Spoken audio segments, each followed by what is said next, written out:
Good evening, ladies and gentlemen, and welcome to another edition of Conejo Oaks Baseball. I'm Josh Mechanick alongside Max Schwartzberg as we take you through today's action between the Conejo Oaks and the visiting Santa Barbara Forresters.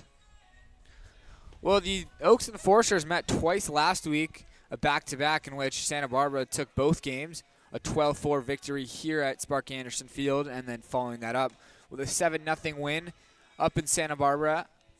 And the Forresters stayed hot, beating the MLB Academy Barons 5-0 in yesterday's contest.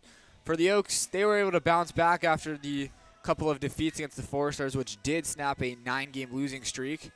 And looking to pick up where they left off from Sunday's game, which was a 12-5 victory against the Orange County Riptide.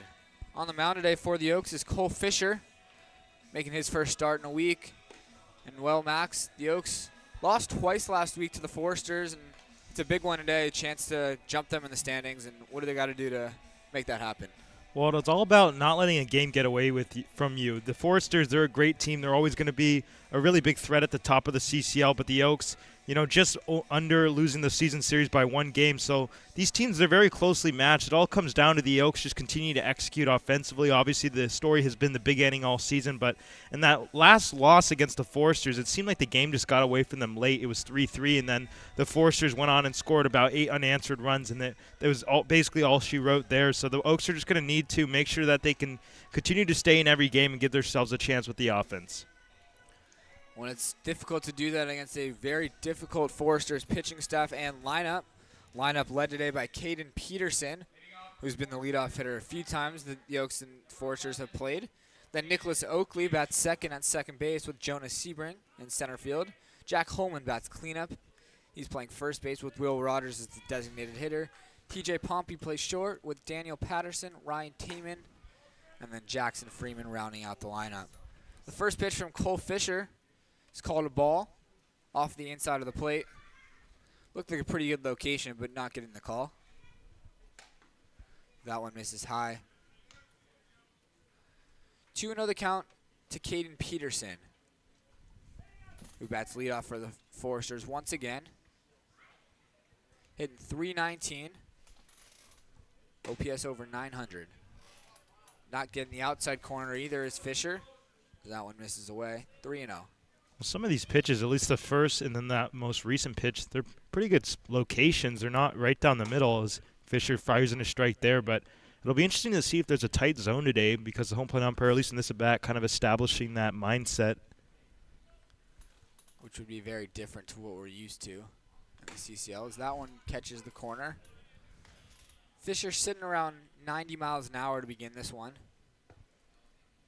Been 89 to 90 on his 5 fastballs.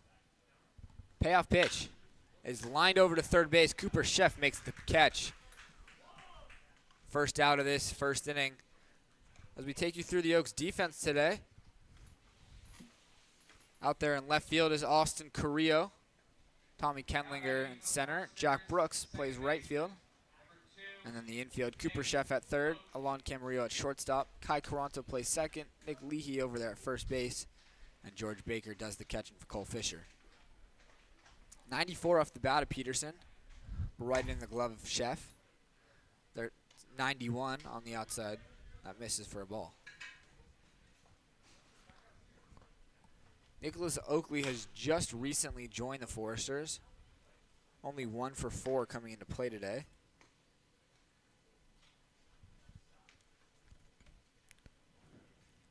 Well, it's good to see Fisher battle back in that first at bat, especially after falling behind 3-0. If he can work his way ahead of the counts, it's going to be huge today.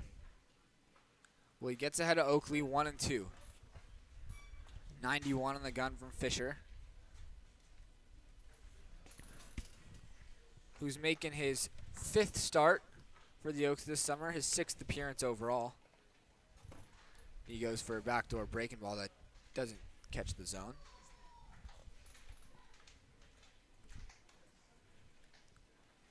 Fisher's got a 5.02 ERA. And that one's in there for strike 3. A fastball painted on the inside corner. And Cole Fisher has his first strikeout of the day.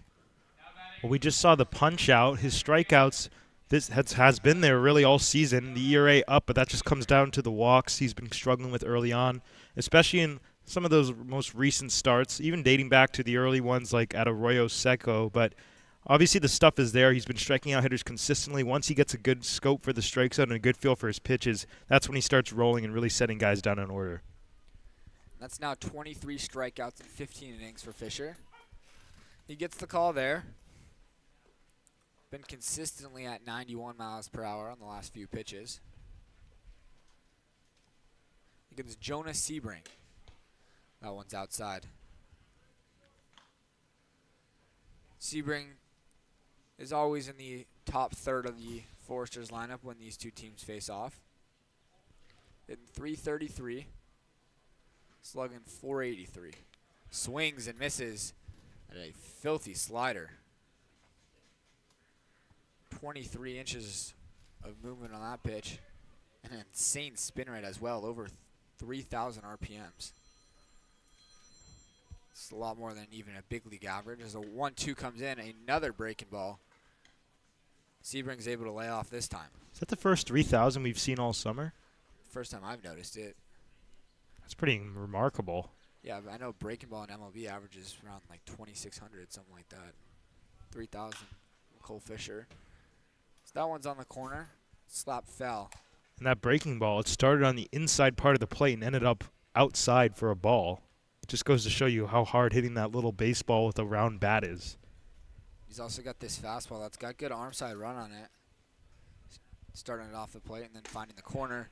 As he goes with another slider, picking up a second consecutive strikeout. And an excellent start to the day for Cole Fisher. 1-2-3 first inning with 2 strikeouts as the Oaks offense is coming up for the first time.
Bottom of the first inning here. Cole Fisher pitched a 1-2-3 top half. The Oaks are going up against Peyton Gubler, a right-hander out of BYU. Back in the leadoff spot today for the Oaks is Tommy Kenlinger, who's been off for about a week. He's followed by Jack Brooks and Austin Carrillo, the 3 outfielders, hit 1-2-3 in the lineup. Justin Rubin is the designated hitter batting 4th, with Nick Leahy starting at first base for the first time. He bats 5th. George Baker is the 6th hitter playing catcher, with Cooper Sheff batting 7th. Kai Caranto hits 8th, and Alon Camarillo rounds out the lineup playing shortstop. The first pitch from Gubler misses inside. Peyton, an ERA just under 4, 3.86 in CCL play this summer. Pitched in 14 games, started 7 of them at BYU this year, 29 innings. ERA over 6, but did strike out 32 hitters.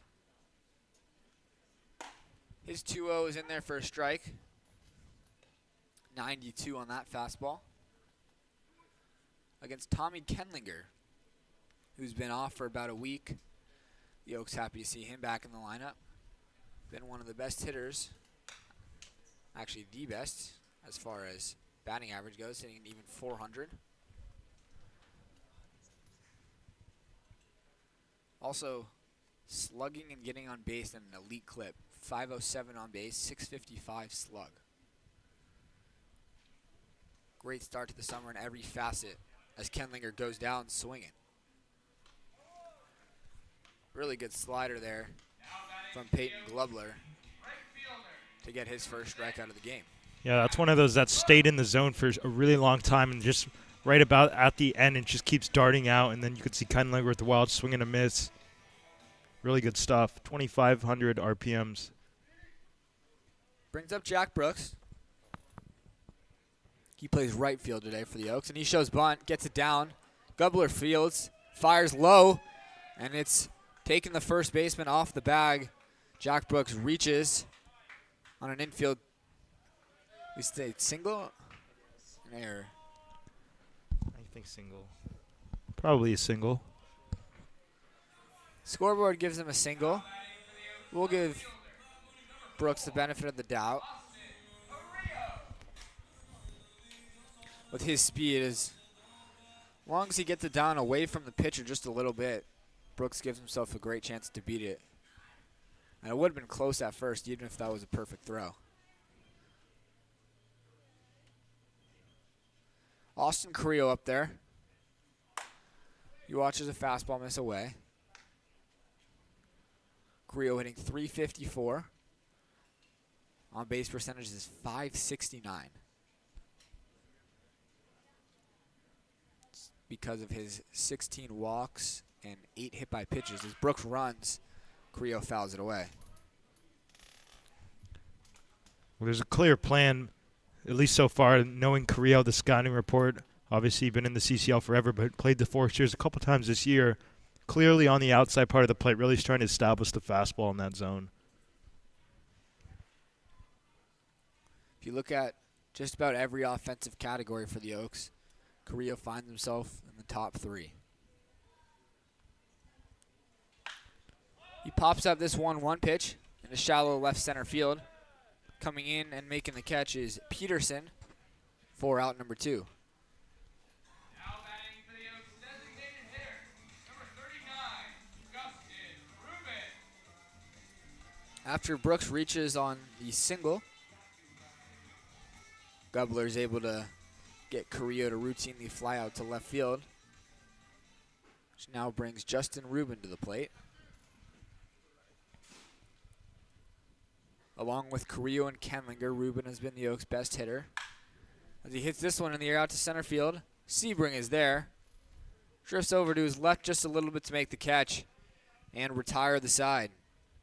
A quick first inning for both pitchers as we remain scoreless heading to the second.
Scoreless first inning for each of these two pitchers.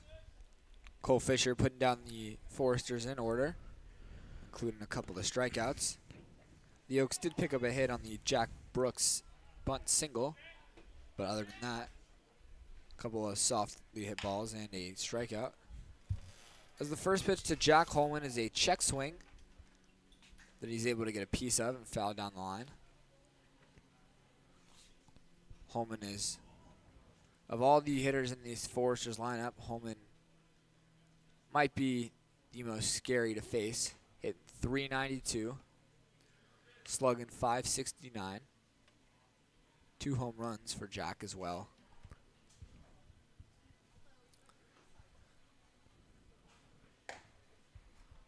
Well, just because of the difference between the two ballparks, Spark Anderson Field and Eddie Matthews Field, where the Forresters play, even though these two teams are just separated by a half game in the standings and both offenses have been really good, the Oaks have just 1 home run over the fence.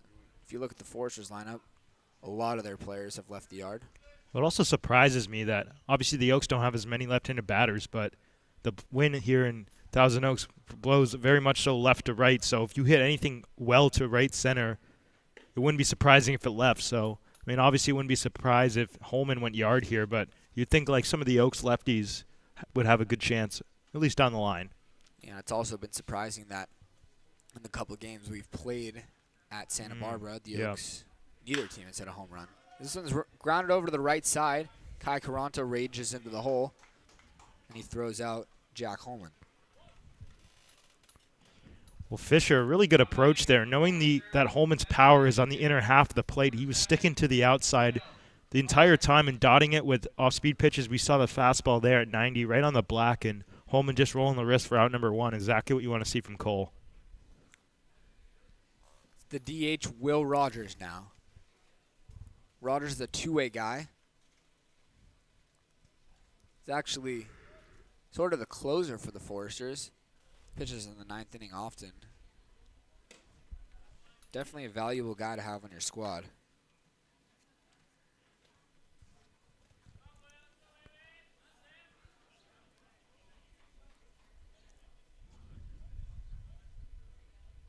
Rogers is listed as a pitcher. So he watches that one miss. Will's out of the University of Michigan.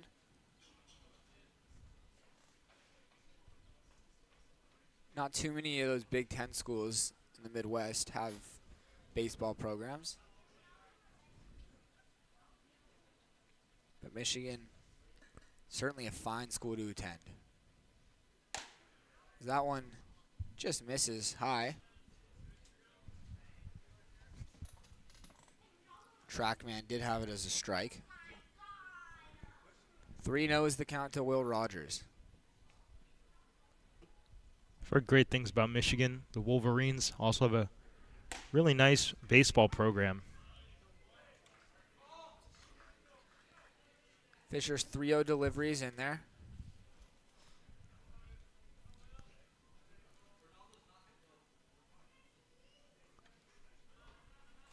Rogers does not walk very often. He swings at that 3-1 pitch.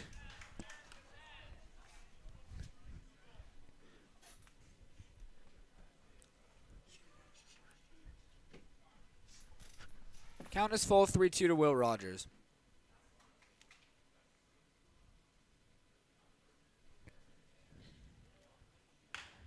He swings at that one, hits it softly to the left side. Fisher bare hands. Are you kidding me? What a play, Cole Fisher. Pitchers are athletes too. Wow, that was incredible. That was not an easy play with Fisher's momentum going towards the third base line. Bare hands it, as we mentioned, and fires a strike falling over. I did not think he had a chance in that. I guess he could break that stereotype right there. We do know that he used to be a two-way guy in high school and then stopped hitting once he got to college. It's now 5 in a row retired for Fisher to begin his outing. It's an absolutely absurd play on the mound. Sure, everyone in the ballpark was expecting that to be an infield single Oh, yeah. and to fire an accurate throw with how off balance he was. Well, the reaction of the Oaks dugout just tells you how impressive that play was. Yeah, really shot a jolt into that dugout. It's 2-1 to TJ Pompey. The shortstop for the Forresters leads the team in at-bats. See, fouls this one away. Hitting .286 and even 20 for 70 is Pompey. We've seen him at shortstop and second base. He's made quite a bit of good defensive plays against the Oaks, too. He's been another one of those players that's kind of been a thorn for this team. The second consecutive 3-2 count is coming up. Take that back. Third consecutive. All three batters this inning have gone full. Fisher's ready for another payoff pitch. And Pompey tries to check his swing but cannot. Nasty stuff from Cole Fisher on that breaking ball. And he's now retired the first 6 batters that he's faced to begin this one. We head to the bottom of the second inning. Leahy, Baker, and Chef coming up.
Nick Leahy leads things off for the Oaks in the bottom of the second inning.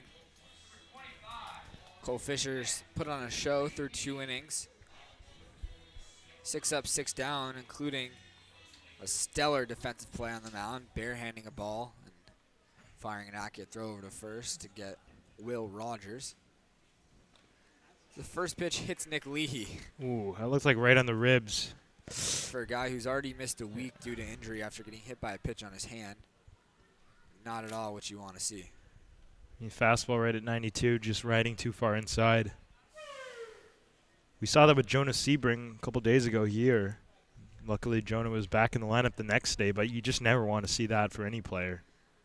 Nick gingerly takes his time getting down the line. That's the second time that Leahy's been hit by a pitch this season.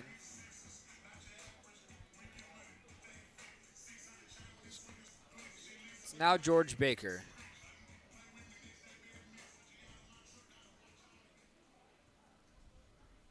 Who's just recently joined the Oaks, coming off of an injury. Plays at Louisville University. That one misses outside. Baker with just 1 hit for the Oaks this summer. That came against the Arroyo Seco Saints last week. Very few plate appearances up to this point. That fastball is in there for a strike. His stance reminds me of a mixture of Ozzie Albies and Juan Soto. More Ozzie Albies stance, but Juan Soto hands in a way, but not. Kind of just like a mixture. Baker calls time. He was getting quick pitched a little bit there. Trent, you see it?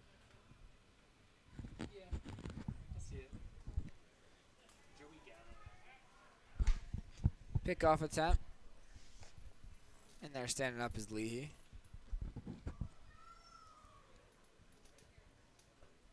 Nick has yet to steal a base this summer.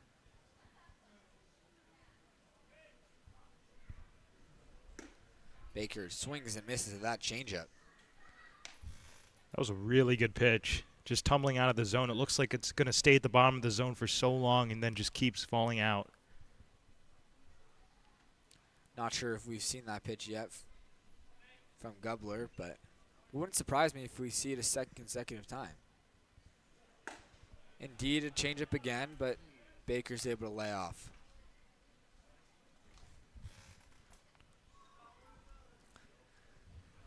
It's a really good-looking pitch from Gubler. Well, 10 miles an hour of separation between the fastball. That's exactly what you want from a pitch like that. He tries to throw it again. And a little bit trying to be too perfect there. And instead, he misses way outside, which runs the count full. Be interesting to see if they put Nick in motion here. They do as Leahy runs, and a line drive into left field, perfectly executed by George Baker. Hitting a shot right where the shortstop Pompey came from to cover the bag. And the Oaks have 2 men on with nobody out. If you're a fan of baseball, even if you're a Forresters fan, you got to admit that was pretty beautiful.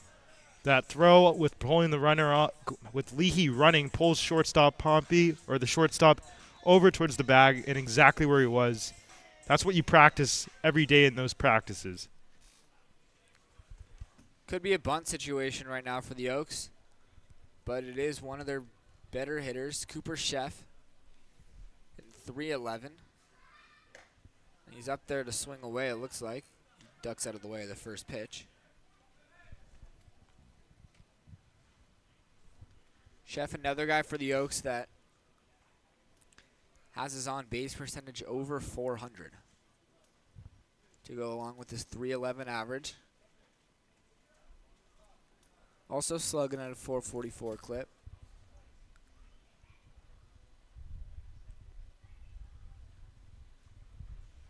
He swings at this one and fouls it off to the right side.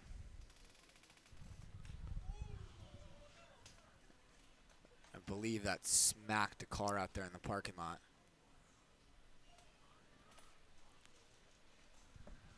I always make sure to park a healthy distance away from the field. I mean, it cost me another extra 30 seconds walking over, but I'd say it's worth it. That one just misses off the corner. It's a great leave. 2-1. The pitch could have gone either way, but Chef, knowing that that's a pitch you're not going to be able to do much damage with because it was so perfect from the execution standpoint. So it's just the baseball IQ of Cooper, knowing that he wants to look for something that he could do a little bit more, pay some more dividends on. Time is called as the catcher Taman heads out to the mound. Probably to make sure they're on the same page with the runner on second. Don't want the Oaks stealing any signs. The first baseman, Holman, comes over as well to join in the conversation. Well, this is the makings of potentially being a huge inning for the Oaks. I mean, we've talked about it even during that 9-game win streak. It wasn't just a bunch of, innings contributing. It was just 1-2 innings where they put up major crooked numbers, and something to the gap here would be a good kickstart for the boys today. It'll be up to the bottom of the lineup for the Oaks to come through right here. Cooper Chef gets ahead 3-1. The 8-hitter, Kai Caranto, waits on deck. He'll be followed by Alon Camarillo. In both these 7, 8, 9, they've been swinging the bat really well lately, especially Kai Caranto. Cooper had a rough couple games, but still they on base over 400, as you mentioned. He's been there all summer. He fouls this one straight back at us. 3-2. I wouldn't be surprised if the Oaks try a double steal here. Obviously less likely than just with one runner on, but anything to stay out of a double play. Count is full on Cooper Chef. Nick Leahy at second, George Baker at first. Nobody out here in a scoreless game. Runners stay home. A breaking ball drops in there for strike 3. Really well located pitch by Gubler, dropping that front door slider and catching the corner. I mean, you just got to tip your cap there. That was perfectly executed at the front door. We saw him straighten Chef up a couple other times with the fastball. And this is just beautiful pitch tunneling. Curve, off-speed pitch right in the same location on the front door. And just as a right-handed hitter facing the right-handed matchup, really tough to make that adjustment. It's Kai Caranto now who hits this one on the ground. Just foul. Might have had the makings of an extra base hit, but it was a few feet wide of the line. Kai was the only guy who really put a lot of pressure on the Forresters in that rough game against that starter Mason Bixby, and then Ty Baker came in relief. Kai with 2 hits in that one. You know, he's a gamer. That was the game in which the Oaks were shut out for the first time all year. This one's in the dirt. Good stop by Taman to keep it close.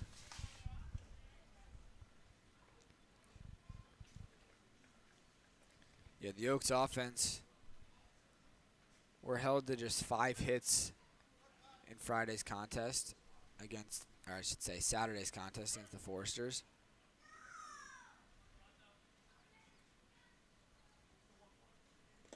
This breaking ball misses in the dirt. Another good stop by Taman. With 2 men on, Forresters are pitching very carefully to Kai Caranto. The outfield's relatively shallow, especially the right fielder. Something to that gap could pace trouble. He hits this one on the ground at third base and right past a diving Patterson into left field. Getting the stop sign is Leahy at third, and the Oaks have loaded the bases. You know what time it is? Along Camarillo walk-up song time. It is indeed Alon Camarillo. Getting the vibes up here at Sparky Anderson Field. And a chance to give the Oaks the lead. Talk about wins above replacement. Obviously a very overlooked stat. Vibes above replacement, VAR, and Camarillo really supplying the Oaks with that this summer. That is very true indeed. Camarillo's been an excellent shortstop for the Oaks as he lifts this one into center field. Sebring coming in a long run. He makes the catch. Leahy will not be able to tag. It's a good thing he didn't. Good throw from Sebring. That's a big out number 2.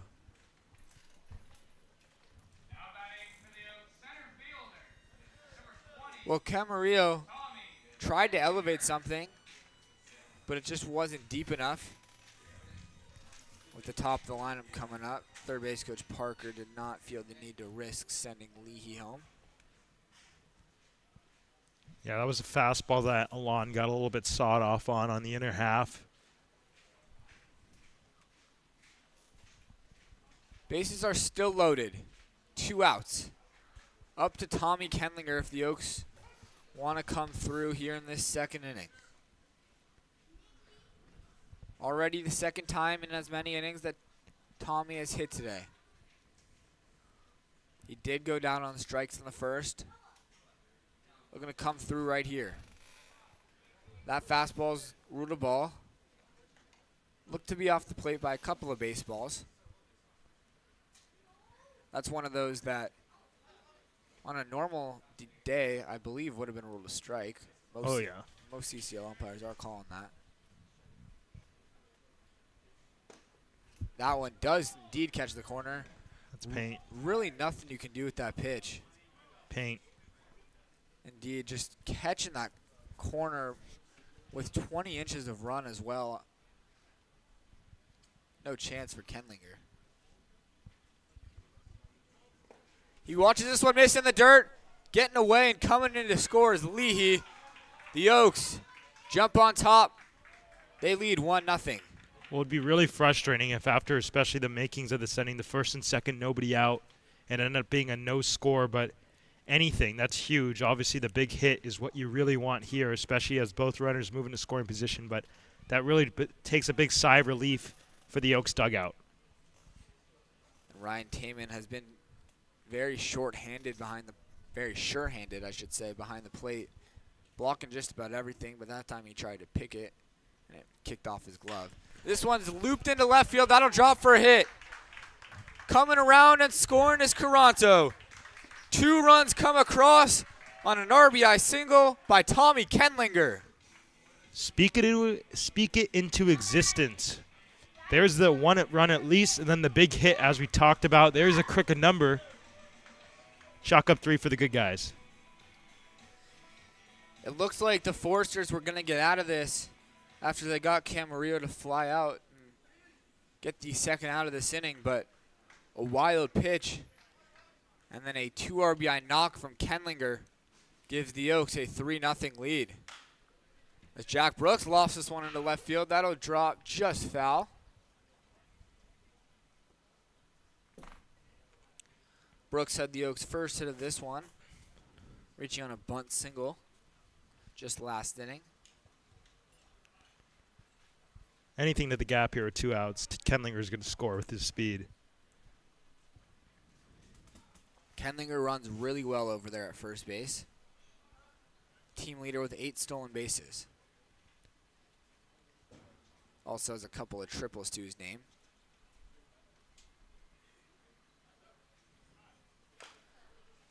Brooks rolls this changeup into the Forresters dugout. 0-2.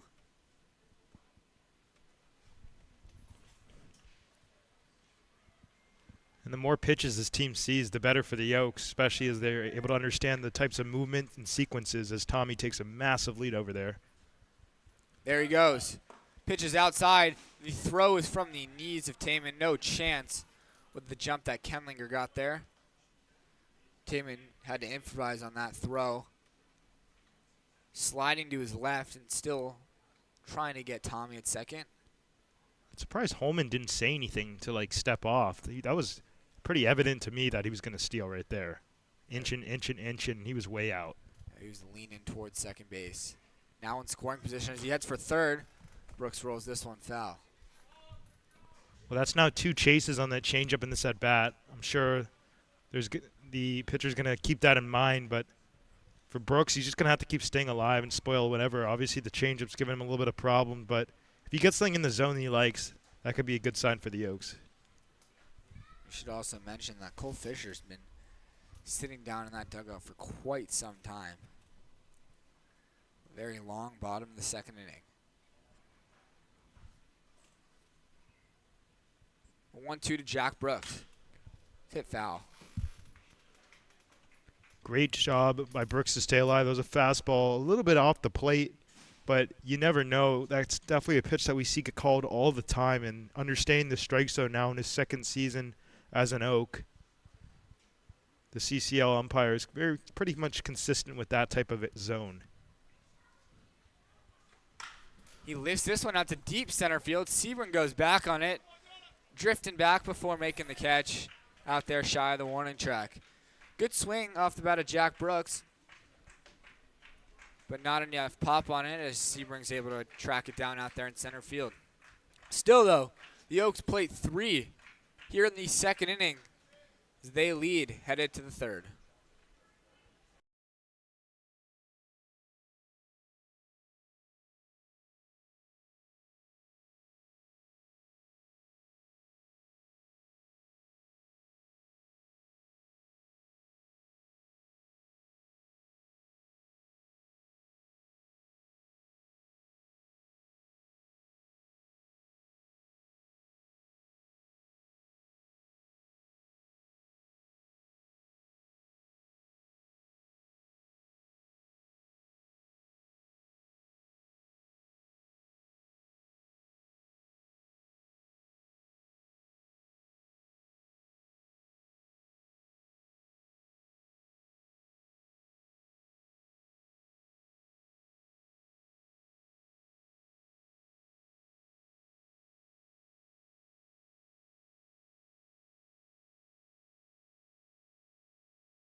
Bottom third of this Forresters lineup due up. It's hit against Cole Fisher. That one misses high. 6 up, 6 down for Fish to begin his outing. 3 strikeouts for him as well. That one hits Patterson. Well, the fastball velo's down. Josh, you mentioned it in the last inning, a very long wait with the Oaks putting up some runs in a long situation. He's sitting at 87, at least to start the inning in the warm-ups. So it's going to be interesting to see how Fish responds to waiting, but I'm sure once he gets more pitches in, he'll start kind of working back and feeling the rhythm again. The first base runner of the game is Daniel Patterson. That's the catcher Ryan Taman up there, who lifts this one out to right center field. Jack Brooks ranges over to make the catch. A 1-pitch out following the hit by pitch.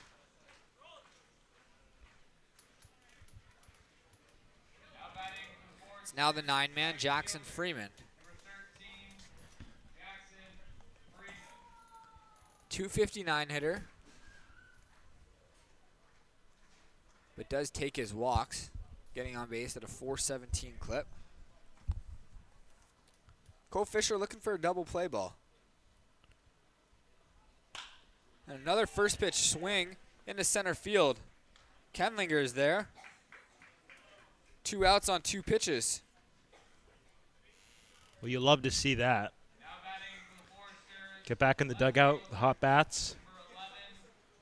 Yeah, try to get those hot bats up there as quick as you can.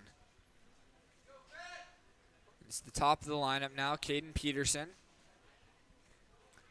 He hit that hard line drive that Cooper Chef speared at third base. Probably taking all the way there. As he watches that one catch this corner for a strike.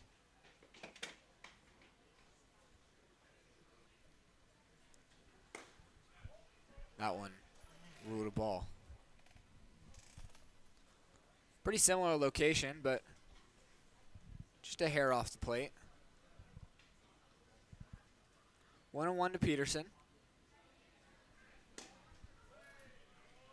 That one was definitely a few baseballs outside, but George Baker doing a really good job trying to frame that pitch. Doesn't get the call. Well, Fish obviously trying to go in the outer half, but just pulling that one a little bit too far. Hopefully he'll make an adjustment here. Patterson runs. Pitch gets by Baker on a breaking ball.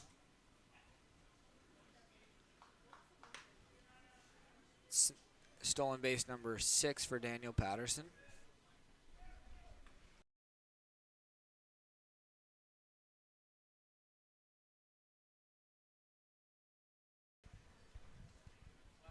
Three and 1 the count to Caden Peterson.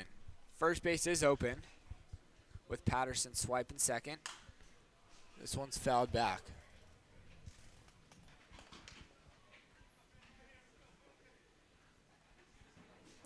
Fisher's done a really good job of bouncing back when he's fallen behind the count.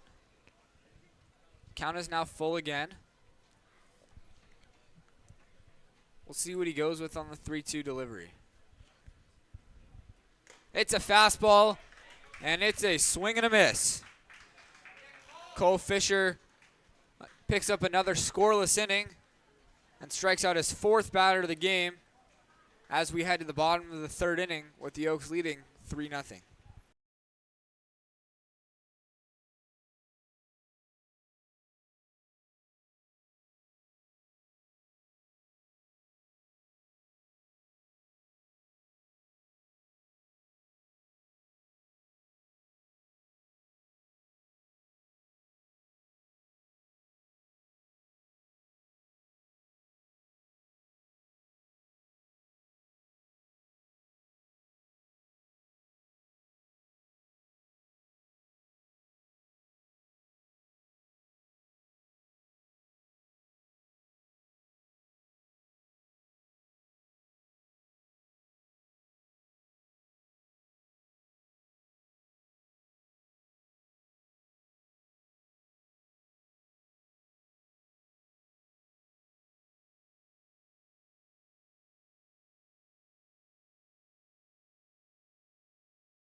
Austin Carrillo leads off the bottom of the third inning for the Oaks.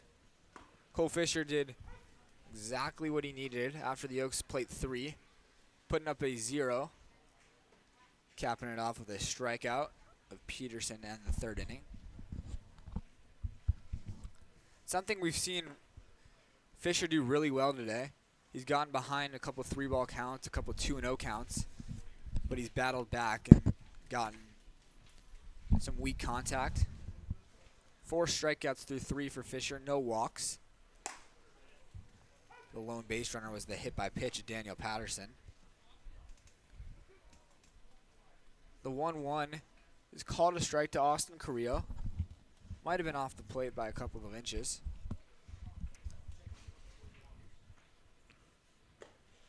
As that changeup misses in the dirt. Easy take for Austin. Count is even at 2.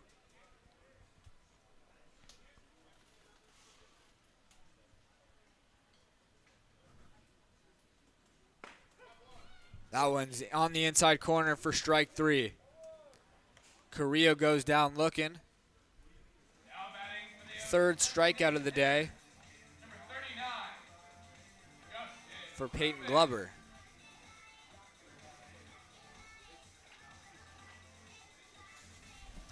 The Oaks really made him work in that second inning.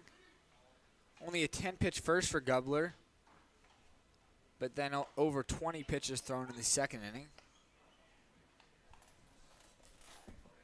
He fires in a first pitch breaking ball that catches the zone to Justin Rubin. Rubin's flown out to center in this one. Is the DH for the Oaks today, as always, with Justin. Unable to throw this summer due to a bit of a shoulder problem. But he has been doing his defensive work and is looking to get back to throwing regularly in the next month or so. Rubin out of Pepperdine.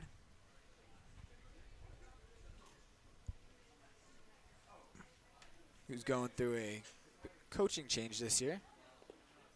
As Justin watches that breaking ball miss. Not an easy guy to strike out is Rubin. Only 7 strikeouts to go along with 10 walks. Giving him an on-base percentage of exactly .500. He lines this one over the head of the shortstop, Pompey, into center field for a base hit. Rubin with a hard turn. He rounds and heads for second. The throw is in time to get him.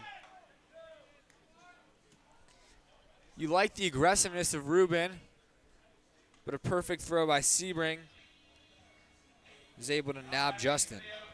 It was actually interesting. I was just thinking about his speed is underrated because we always talk about, Kenlinger and Brooks. We saw him take a bunch of hard 90s in that game that the Oaks got shut out in Santa Barbara, but you do like to see the aggressiveness, especially the situation, nobody on and already an out in the inning. It's Nick Leahy up there. Leahy was hit by a pitch and then came around to score the first run of this game in the second inning.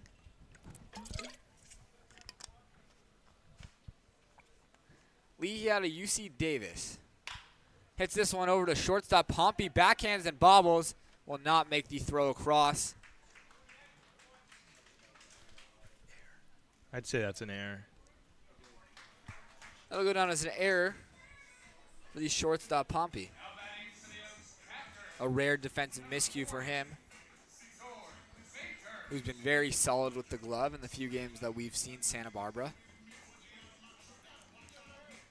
Let's see if the Oaks can take advantage of the Pompey error. Leahy at first, George Baker up there. Very small lead for Nick. As Baker takes a strike. No action for Santa Barbara, but quite a few pitchers are hanging out down in their bullpen.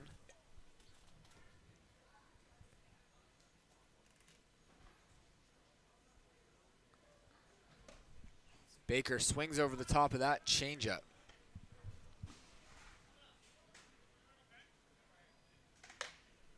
0-2 the count. Baker reached on a single. Came around to score. His only time up there.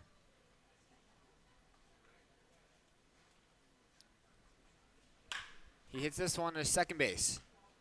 Oakley is there to throw out Baker for the third out of this third inning.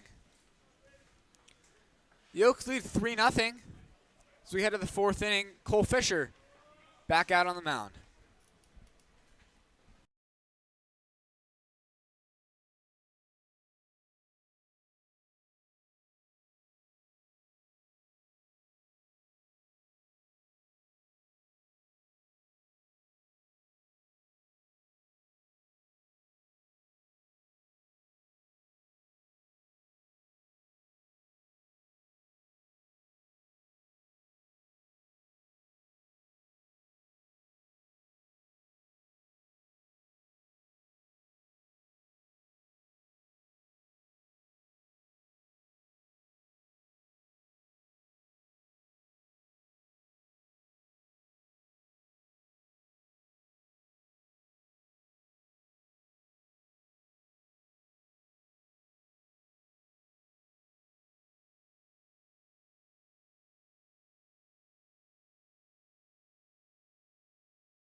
Top of the fourth inning. Cole Fisher remains on the mound. 45 pitches Now batting through 3 innings for Fish. second baseman, number 2, Nick Oakley. 2-3-4 coming up in the Forresters lineup. Only base runner through 3 innings. Came on a Daniel Patterson hit by pitch last inning. As Oakley goes after the first one and flies it out to Kenlinger. He backpedals a little bit before making the catch out there in center field. Perfect start to this fourth inning for Cole Fisher, Now batting who for picked up Forresters, a couple of first pitch outs center fielder, in the third, number 37, which helped limit his pitch count. He was at 34 through those 2 innings, 2 perfect innings, but only 11 pitches needed in that third.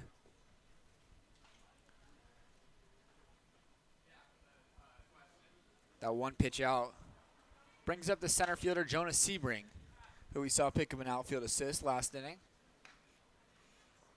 He gunned down Justin Rubin, who was trying to stretch a single into a double. Sebring 0 for 1 in this one. Was a strikeout victim back in the first inning. And he swings and misses at that nasty slider.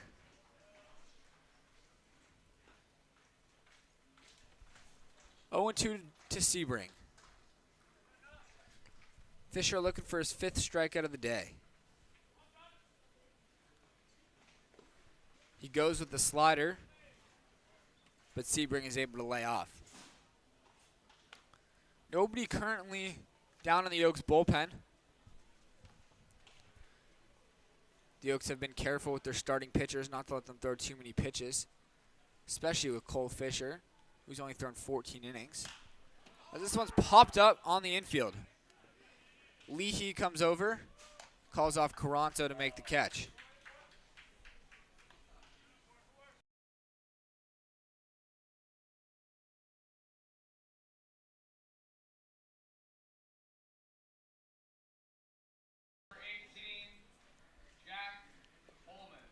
The cleanup man, Jack Holman, is up there. Holman grounded out to second in his lone plate appearance today.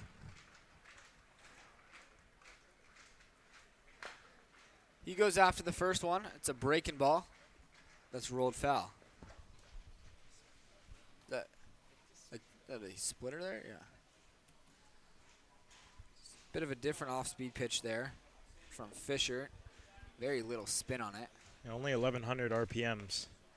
As that looked like another one, but ball out of the hand. Counts even up at 1. That fastball catches the bottom of the zone. Given the couple of splitters he's thrown, that location is absolutely perfect, painting the fastball at the bottom. Still maintaining his velocity at 90. This hits softly up the middle. Camarillo is there, throws out Holman, and it's another 1-2-3 inning for Cole Fisher, who's dealing through 4 hitless innings as we head to the bottom of the 4th. Oaks lead 3-0.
Seven, 8, 9 for the Oaks to begin this 4th inning.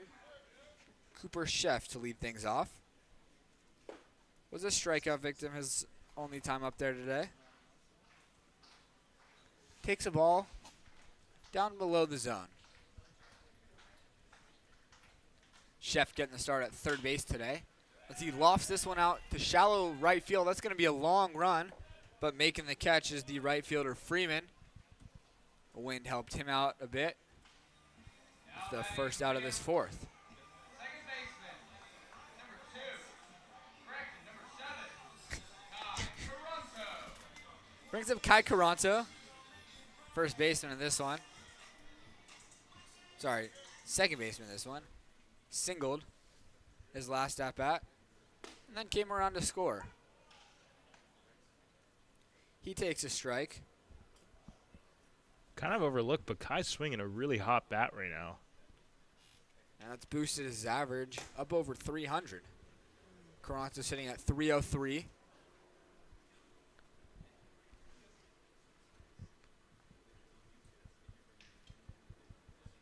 Been a lot of singles for Caranto. That one's outside. Hitting 303 after coming off a great season at Cal Lutheran in which he hit 330. Hits this one over to first base. Nice play by Holman moving his feet and stepping on the bag to get Caranto. Now batting for the Oaks, Not an easy play for Jack Holman. number 1. Just to range to his left a little bit. Camarillo. And it's now Alon Camarillo. He flew out to center field his last time up there. As just now the Oaks have Sent a couple guys down to the bullpen. Nobody throwing, but some movement down there. So Camarillo rolls this one over to third. Patterson sets his feet and throws at Camarillo. A 1-2-3 fourth inning for Peyton Glubler. We head to the fifth with the Oaks still leading 3-0.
Cole Fisher back out on the mound for his fifth inning work.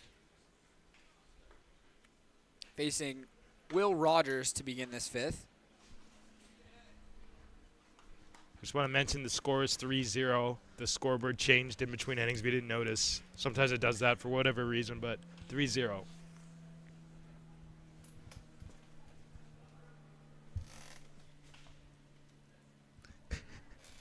Rogers looked like he had an infield single the last time he was up there. And then bouncing off the mound, making an excellent barehanded play was Cole Fisher.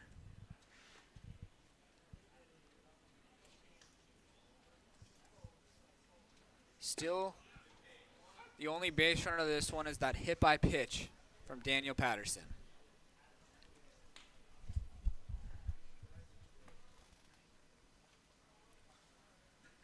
Fisher's got Rogers in a 1-2 hole. Seen him blow the fastball by. Tries to go with the breaking ball, and it hits Rogers just barely. Coach Solis is heading out immediately. I don't know, because he didn't really react right away. It was the umpire who issued immediately. Of course, he's going to take the base.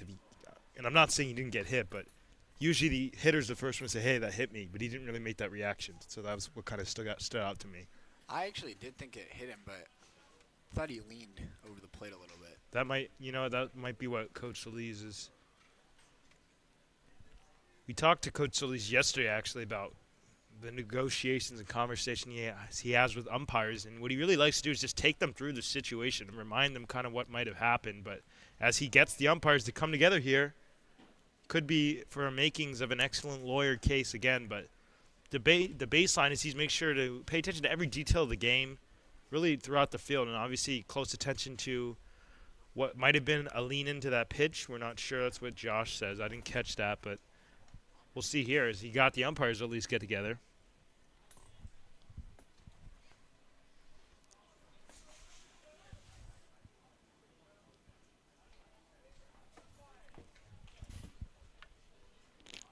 See if you can see it going back in the stream.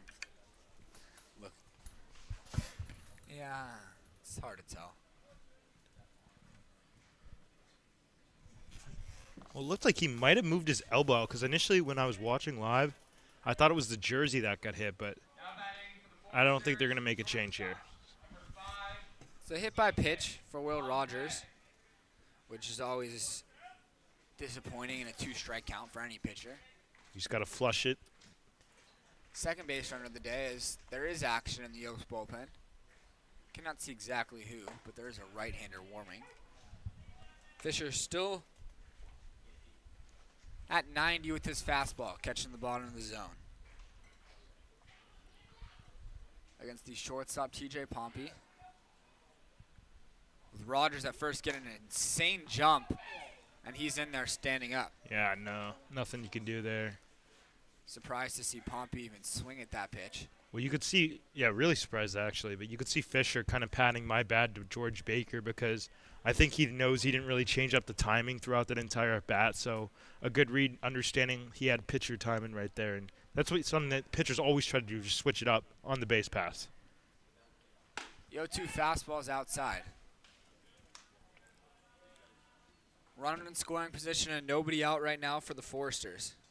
I mean, the only thing I could think of for why Pompey swung is a hit and run, but at that point, if you know he's got the base stolen, that kind of defeats the purpose, and you know you're just basically giving yourself a strike.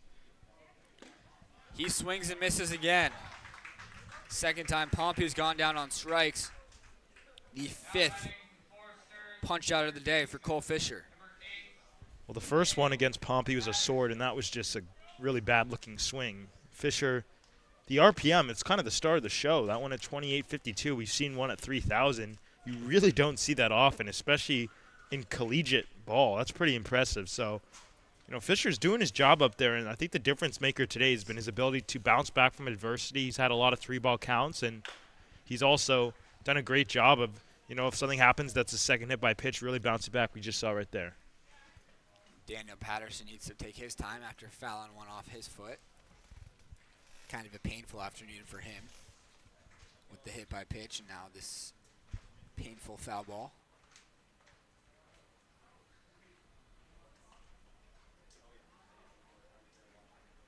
Only a .232 hitter this summer for Patterson, but has remained an everyday guy for Santa Barbara towards the top of the team in at-bats. And not striking out very often, so you can't expect Patterson to put the ball in play.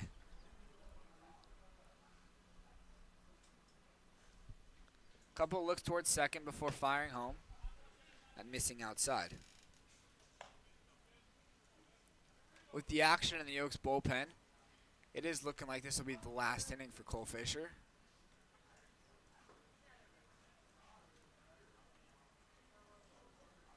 Whether or not he even gets through this inning remains to be seen. Finally finds the pitch that he's looking for. And he misses up and in. Letting go of that breaking ball too early.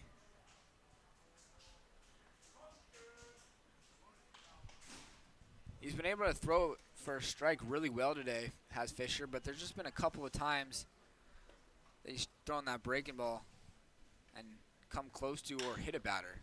This one's driven out to the gap in right center field. Jack Brooks goes back. He makes the catch. Good base running from Will Rogers to head back to the base and tag up to advance to third. Now batting for the Forresters, catcher, number 17, Patterson put good swing on that one, Ryan Taman. but just getting underneath it a little bit. It's a routine play for Jack Brooks. And that brings out head coach Dave Solis. Fisher threw 4 2/3. Only base runners in this one were 2 hit by pitchers, Patterson and Will Rogers. Yeah, I don't think they're hooking him because clearly in the bullpen they're still getting warm, but maybe just like a scouting report, especially because it's a big situation in this game. Wouldn't be surprised if this is the last inning for Fisher regardless.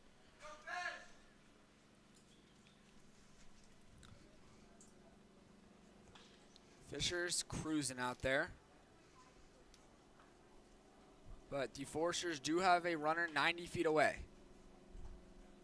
2 outs in the 5th inning. It's Ryan Taman, the catcher, looking to give Santa Barbara their first run of this one. Taman just 4 for 33. On base percentage over 360. And he watches that slider break perfectly on the outside corner. 0-2 the count to Taman. Fisher with 5 strikeouts already. He goes with the breaking ball that Taman's able to lay off of. Not an easy pitch to take. We'll see if Fisher goes to it again.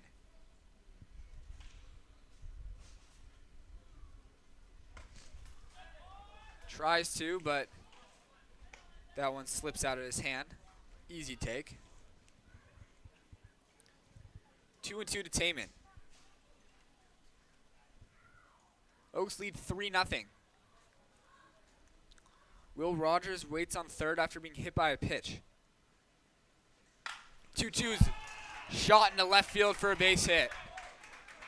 The first Forresters hit of this one gives them their first run as well. It's now a 3-1 game. Now batting for the Forresters. Yeah, it looked like a hanging breaking ball from Fisher. 96 off the bat. Definitely wanted that on the outer half, but it just leaked down the middle. Really one of the only misses today. Fisher had been so perfect, obviously hitless until then, and you got to tip your cap to Taman. Who puts a great swing on a ball. Jackson Freeman's up there now representing the tying run. With the jet stream going out to right field here at Sparky Anderson Field. Any lefty that puts a good swing on a ball has a chance to send it out. If you get one over 90 miles an hour and you elevate it decently, even if you don't get it fully, there's a chance. Not to mention, Fisher still has good velocity out there today. Last pitch at 90 miles an hour, which is where he was at in the first inning. This one is driven out to deep right field, going down the line and going foul. 402 feet, though. That's no cheap shot. No, that one clearly at home run distance off the bat. It was just whether or not it was fair or foul. As Trent says, strike 2. Yeah, just a long foul ball. Shows up the same in the score, but is a looking strike. 0-2 the count to Jackson Freeman. In the dirt, good stop.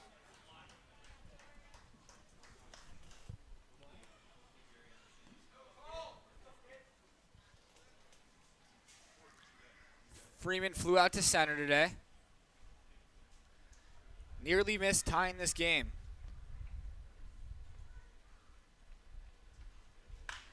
Rolls this one towards the Forresters dugout.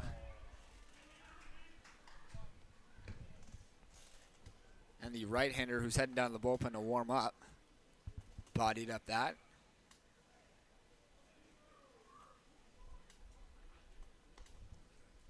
Still 1-2 the count to Freeman, who watches that pitch miss in the dirt, and headed to second is Ryan Taman.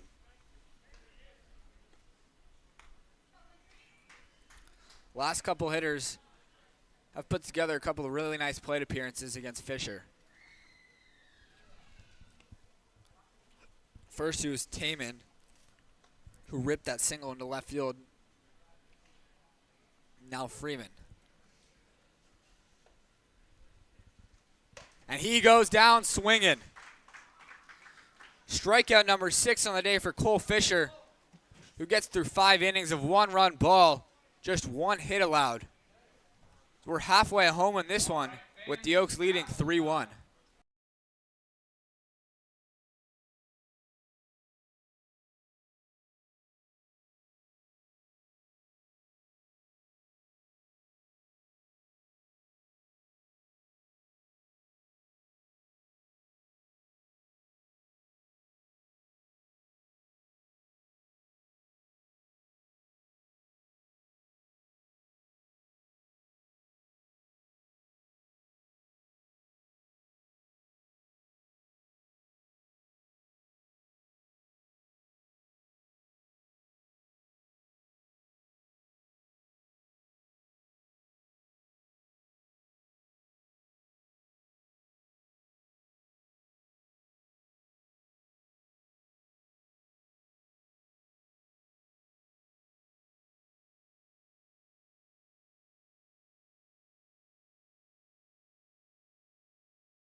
Top of the lineup to begin this 5th inning for the Oaks, who lead 3-1 after Santa Barbara was able to scratch across their first run of this one in the top half of this inning.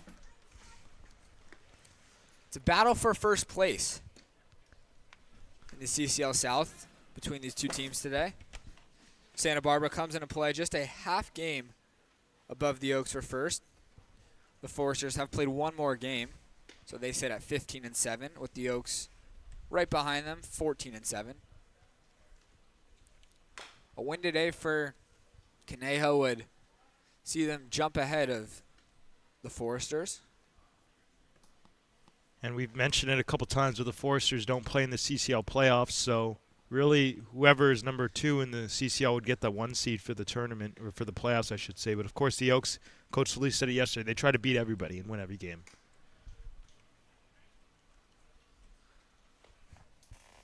2-1 the count to Kenlinger.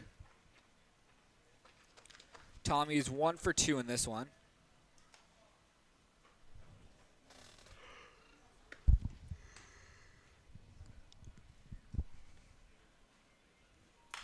He lifts this one out, fouls it away.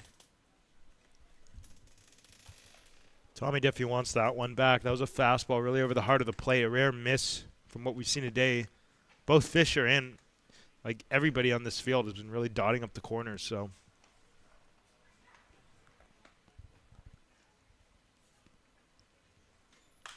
this one's popped up on the infield. Coming over and calling is the pitcher. Making the catch is Peyton Gubler, the pitcher, for out number 1. Now batting for the Oaks. Right Very field, rare pop-up number 6, to the pitcher. Jack Brooks. I remember a stat.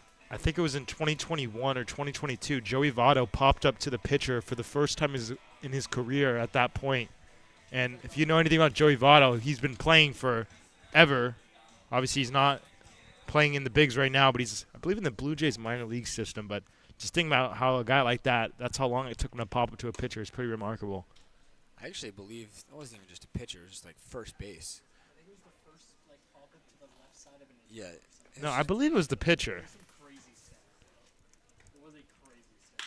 As Jack Brooks hits this one hard on the ground at second base, but right at Oakley, who sets his feet and throws out Jack. Oh, it was to first base. You're right, Josh.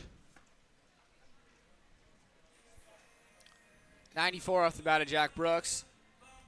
Now batting, left fielder, number 4, Austin Carrillo. And now it's Austin Carrillo.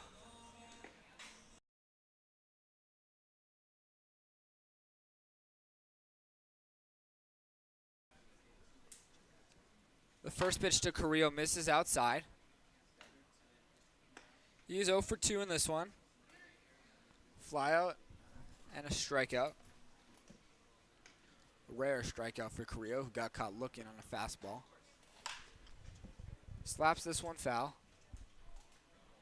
Sending all the kids chasing after it. Pretty good show out again today on a Tuesday.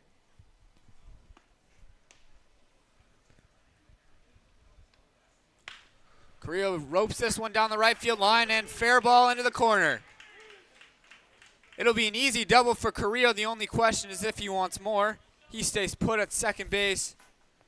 It's a 2-out double for Austin Carrillo.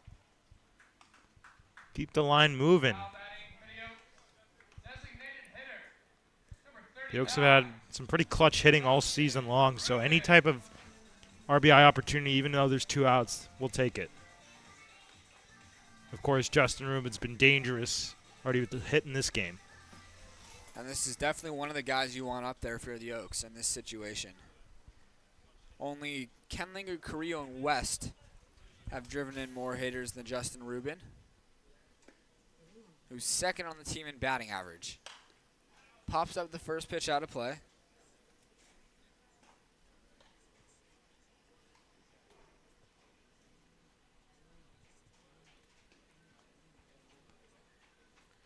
Rubin's 1 for 2 in this one. That's that single and also flew out to center.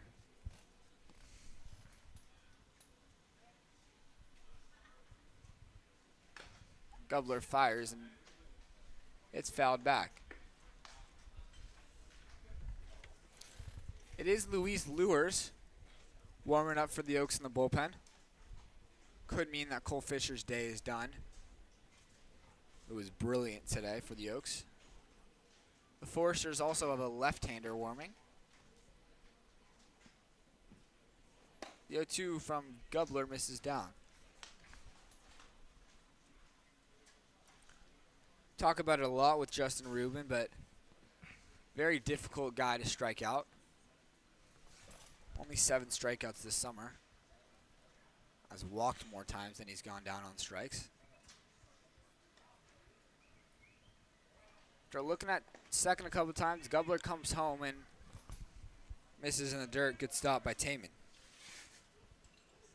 Just looking at his swing, not all the way around, but I will say where he keeps his hands kind of unusually low. Kind of reminds me of Ronald Acuna Jr. Keeps his hands out to the in front of him, just like Justin Rubin. It's a fair comparison. Trent, you see it? It's a fair Like just the hands, that's it.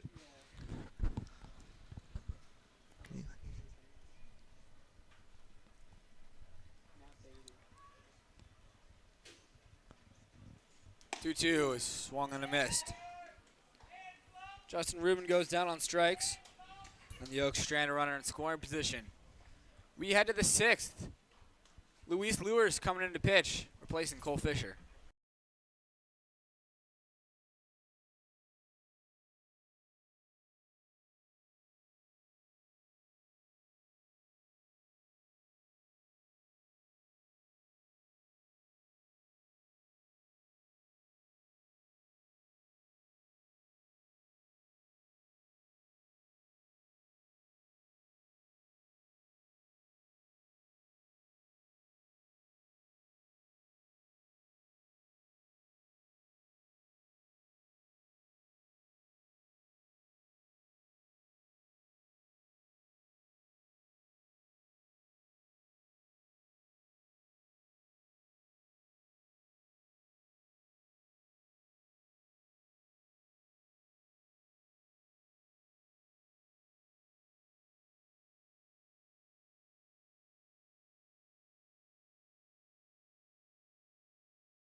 Cole Fisher's day is done after his best start of the summer. 5 innings, 1 hit, 1 run, no walks, and 6 strikeouts for Fish. He will be replaced in this one by Luis Luers, right-hander out of Oxnard. Luers makes his 7th appearance of the summer. 11 2/3 prior to today and 6 outings, so just about an average of 2 innings. That's what we should expect to see today from Luers. Got an ERA of 5.4 with 12 strikeouts in that 11 2/3. He'll be facing the top of this Forresters lineup, Caden Peterson. The leadoff man starts things for the Forresters.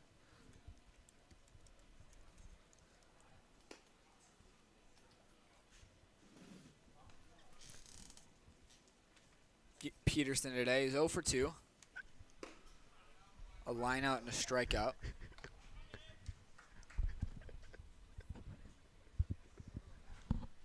That first pitch is in there for a strike.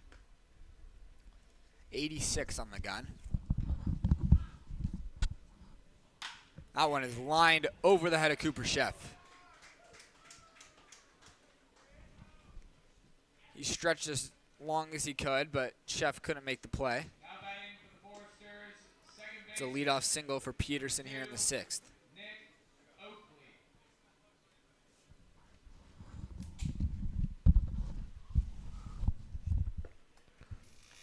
It's Nick Oakley now, who's 0 for 2. Just the 2nd game as a member of the Forresters for Oakley.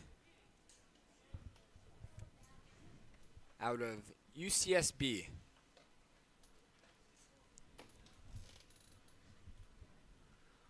Had an excellent year, was first team all Big West. Hitting over 300 for the Gauchos. That's a balk by Luers. Good job over there at first base by Peterson, who broke for second. And as the entire Oaks infield told Luis to step off, kind of moved that front leg just a little bit, which caused the balk.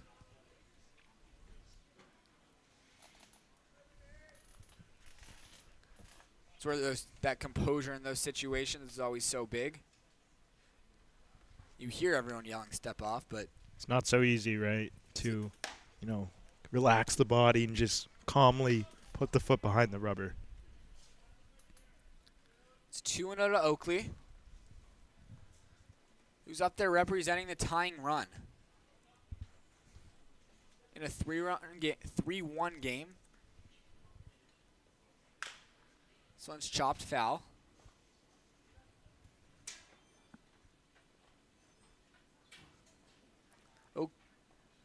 Oakley is not really a home run hitter. Just 10-4 seasons at Santa Barbara.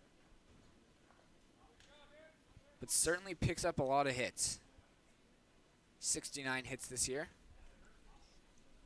11 doubles, 5 triples, 5 home runs.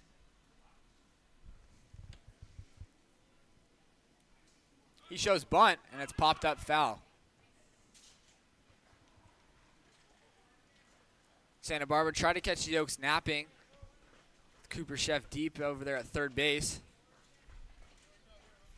Had he gotten it down, would have been a tough play for the Oaks infield to make. It's now a 2-strike count. 2-2 to Oakley. Luers has struck out 12 and 11 2/3. And he gets another right here. Looked like a changeup from Luers to the lefty Oakley, who goes fishing. Now batting for the Forresters, center fielder, 37. That one just falling off the table. Well, that's huge. Obviously, an out could have been productive there, like a ground ball to the right side. Even if that happens here, then there's 2 outs in the inning, runner does move to third, but that is the best case scenario for that situation. Good job by Luis to bounce back after the balk. And it's Jonas Sebring now, the center fielder for Santa Barbara. He's 0 for 2 in this one. This one gets away a little bit, but not enough for Peterson to advance. He's got great speed out there at second base, 11 stolen bases this summer. You know that he's thinking about number 12 every time he's out there.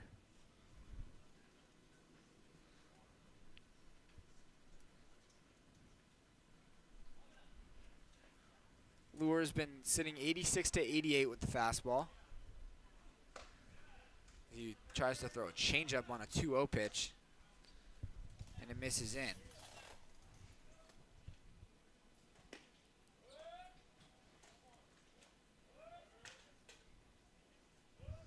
First base is open, which has got to be why Lures is still pitching so carefully to Sebring.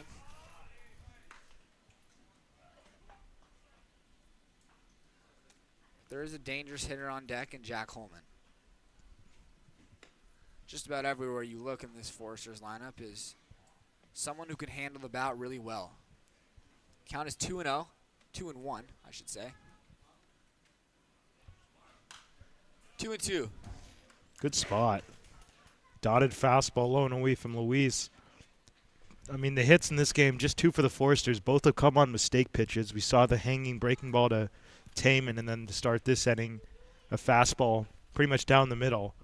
So the Forresters, they're basically 2 for 2 and hitting those mistakes. So every time you execute your pitch properly, that's a huge aspect for the Oaks. Trying to execute a changeup, and that was not where he intended that pitch to land. Ended up being a hanger, and Luis is lucky that Sebring just fouled it off. He fouled it off his own leg, actually, so the home plate umpire giving Sebring some time.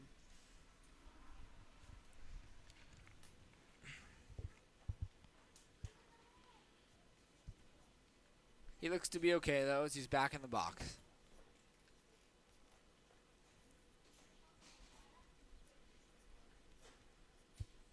The 2-2 as Peterson runs. The throw from Baker goes into left field, and Peterson's going to come in to score.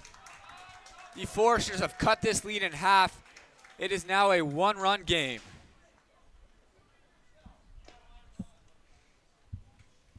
Well, those are the miscues that just kill a team.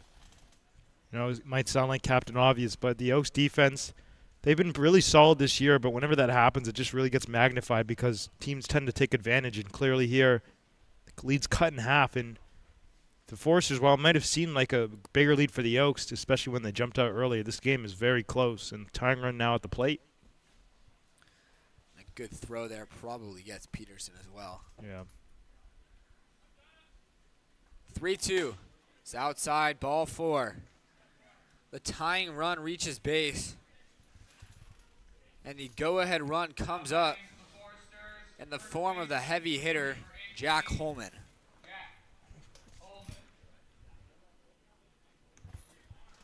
Holman has grounded out a couple of times today, but everybody here knows how dangerous he can be. Hitting .392. The .569 slugging percentage this season for Holman. Out of UCLA. Hits this one out to right field. Going back on it is Brooks. He makes the catch out there just shy of the fence. Holman misses that one just a bit, and the Oaks can breathe a sigh of relief. Well, I talked about it earlier. Anything a left-handed hitter, 90 miles an hour and up with a decent launch angle, but this did not hit either of those categories. Holman, obviously home run power left and right, but 86 off the bat and the 39-degree launch angle. That just goes to show you that the fact that Brooks caught that at the wall, how much the wind plays a factor. It's up to Will Rogers with a runner on first and 2 outs. Great jump. In there safely, Sebring. So the ball kicks away from Baker. He had to try to quickly get that transfer with how good of a jump Sebring got, which is probably why the ball popped out of his glove.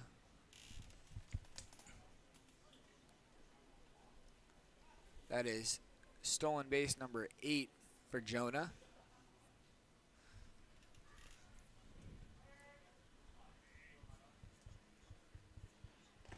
This one's in the dirt. The tying run is in scoring position for Santa Barbara, who have trailed for just about this entire game.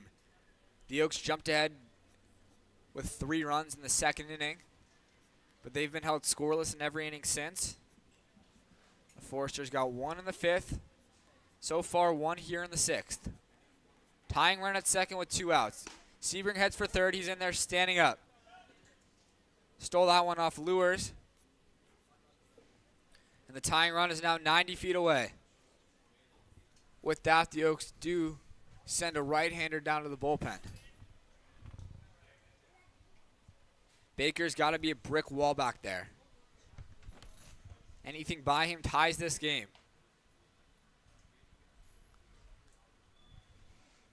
And this one's hit past Nick Leahy into right field for a hit. The Forresters tied this one at 3 as Will Rogers comes through. You just got to tip your cap there. Not hit hard, but a really good pitch from Luis Lures. Breaking ball low and away right on the dot. And Will Rogers executing the exact 2-strike approach that every coach talks about. Just put it in play, don't strike out, and that clearly just goes to show you how far just setting it somewhere in the field goes. That was one of those situations where the shift really harmed the Oaks on defense. Normally that probably would have been a routine play for any second baseman, but with how the Oaks were positioned defensively, as they often are, and it usually tends to work in their favor, goes against them this time. As this pitch from Pompey is popped up behind second base. Alon Camarillo makes the catch. Lures gets out of this 6th inning, but not before the Forresters played 2 runs and even up the score. We're tied at 3 heading to the bottom of the 6th inning.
This game is now tied.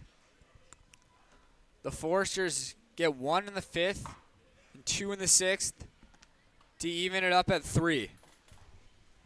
New ball game. And a new pitcher for Santa Barbara. Peyton Gubler is done after 5 innings, 6 hits, 3 runs, and 4 strikeouts. He's replaced in this one by Diego Ramos, the right-hander out of Arkansas. The Oaks just faced him last week.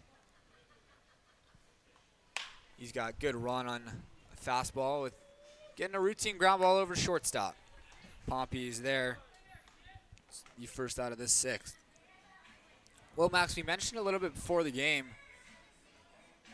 how the Oaks have really been taking advantage of that big inning, but they've had some games where it's just been 1 inning with a 3-spot, a 5-spot, and then nothing the rest of the game, and it's the same case today.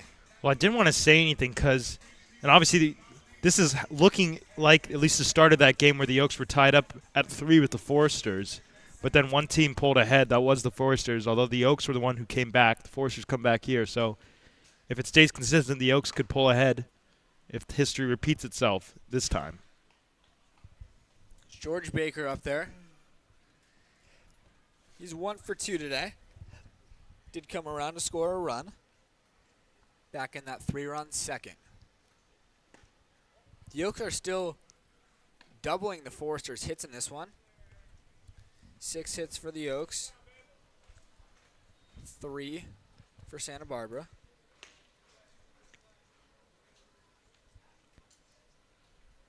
Reagan Gale is throwing for the Oaks in the bullpen. Well, because we played that game, we decided that Baker's swing more closely resembles not a mixture of Soto and Albies, but Soto and Joey Gallo, which means it's kind of a matchup of that versus Camilo Doval. We talked about it last time we saw this arm motion against the Oaks the other day. Definitely not a comfortable at bat, probably more uncomfortable for righties because the ball's closer than you and you see that 90-mile-an-hour fastball run towards your shoulder. It's a lot of arm side run from Ramos with good velocity as well.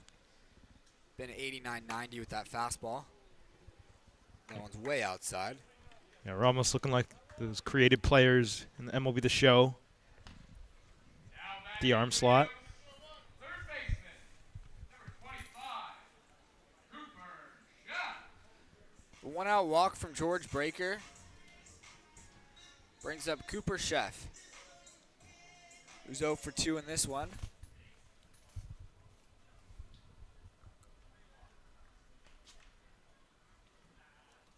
Sheff's been switching off between shortstop and third base in the games that he's starting. Today getting the start at third with Alon Camarillo in the lineup again. Camarillo's been swinging the bat really well lately to find himself starting at short for the Oaks.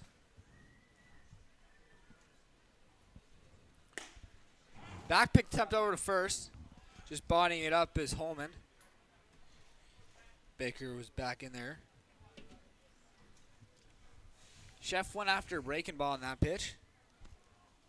So it is now 0-2. Given that last swing, wouldn't surprise me to see him double up on that pitch. Tries to do so, but it's a ball out of hand. You know, it's so tough. Obviously, you can't really sit on a pitch with 2 strikes, but after seeing all those breaking balls, it's going to really see if Sheff's going to be keeping him honest on the fastball, which is going to run in on the hands. We'll see what the approach is here.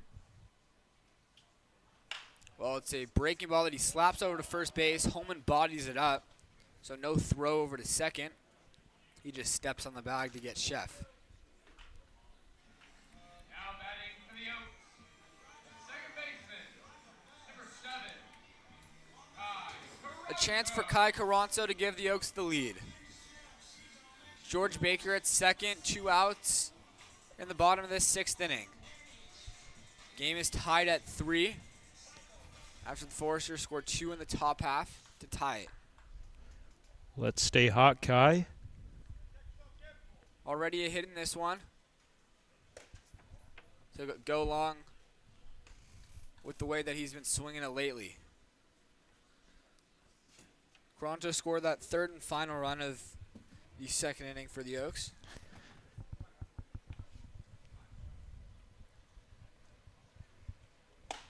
That breaking ball misses high. 2-0 the count to Coronto.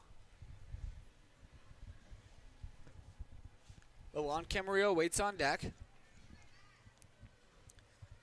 Baker at second. Representing the go-ahead run.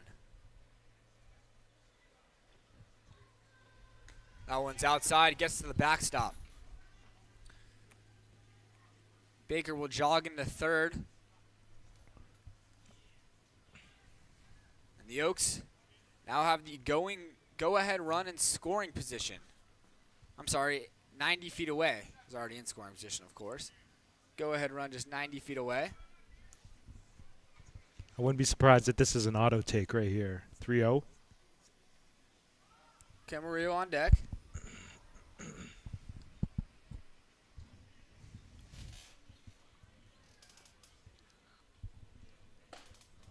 Guy takes the ball upstairs.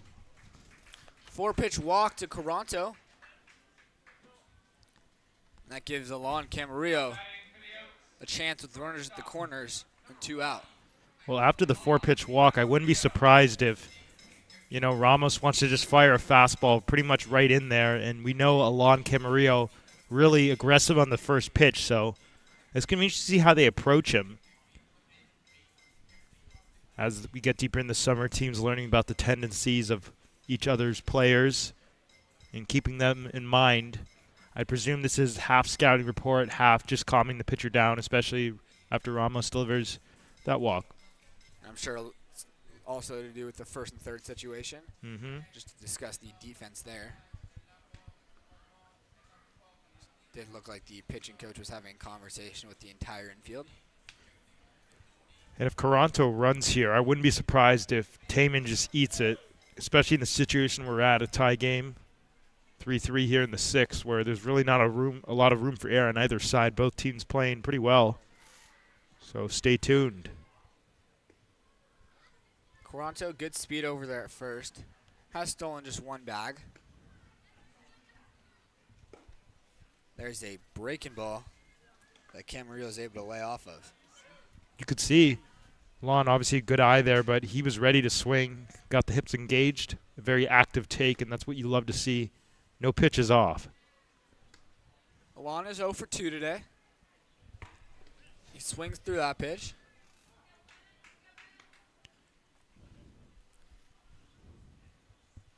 Looks like a slider. From the right-hander Diego Ramos. Another slider. This one caught a big chunk of the plate. Camarillo fouls it back. Is that 4 straight sliders? Dating back to Coronto's at bat? Oh, no. Coronto ended with a fastball, but yeah.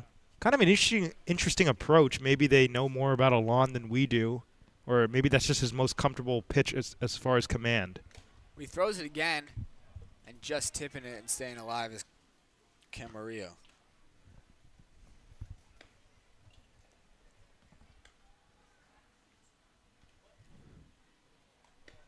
There was a chance for Ryan Taman to catch that foul tip and get the Forresters out of this inning. But just kicking off his glove and giving Camarillo another chance. See if he could take advantage of his second life. His time is called.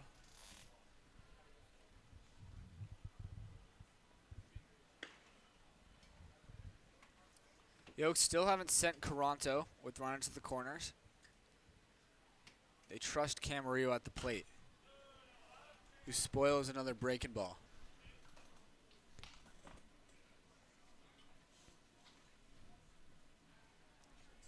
Yeah, that's now 5 straight sliders, and I know Alon has that fastball at 90 riding in at the back of his mind, but definitely kind of a stubborn at bat from Ramos. There goes Coronto. The throw is back to the pitcher. A little bit of trickery, but Didn't fool anybody. So now 6 straight benders.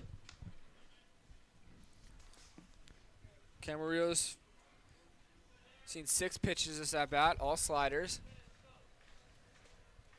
Count is even at 2. And another breaking ball induces a swing and miss. The Oaks strand 2 runners in scoring position. And picking up a big 0 is Diego Ramos. As we head to the late innings of this one, the game tied at 3.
It was just the 1 inning for Luis Luers.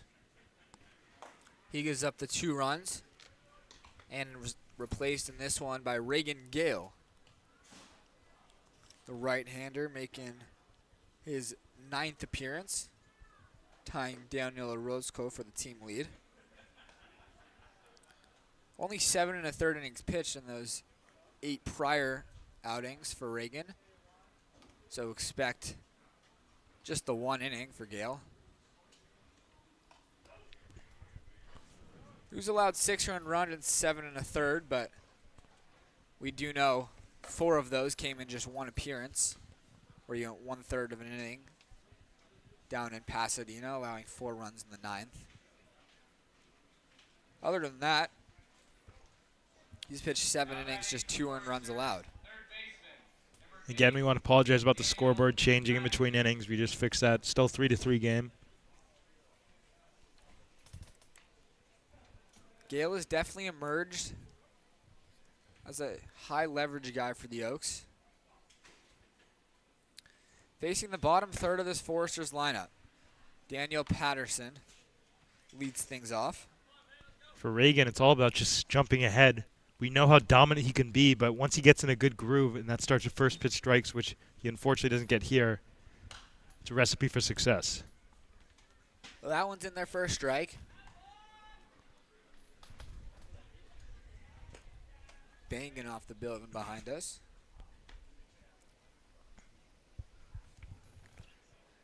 Patterson has reached on a hit by pitch and flown out today. It's his 3rd plate appearance. He takes that one off the inside corner for a ball. Took the Forresters until 2 outs in the 5th to pick up their first hit of this one. Patterson hits this one far down the right field line.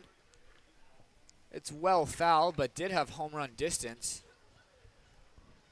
As one of the pitchers down in the Forresters bullpen jokingly pointing that it should have been a fair ball.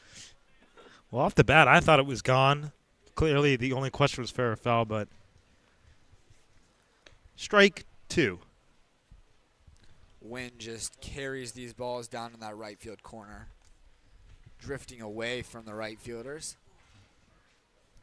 2-2 the count to Patterson, who watches that cutter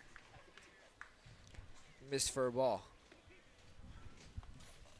Count is full, 3-2. Waiting on deck is Ryan Taman, and he goes down swinging. High fastball from Reagan Gale gets Patterson down on strikes. Well, according to Reagan himself on his Twitter, he's got a fastball cutter splitter mix, so it was a cutter. Trent says he's been guessing. But he guessed right. He said it was a cutter. Trent has never been wrong in his entire Yeah, life. whenever he asks Trent what type of pitch it is, whatever he says goes. Even if it's a curveball, he says it's a fastball, it's a fastball. Check swing, peel to first. Did not go. That was a swing. Trent said it was a swing. Did look like one from up here. First base umpire does have the better angle. 2-0. It was Ryan Taman, the batter, who picked up the Forresters' first hit of this one. That was a single driving and a run back in the 5th. He pops up this 2-0 pitch in foul territory. Looks like it's going to get out of play. Banging off the roof of the stands.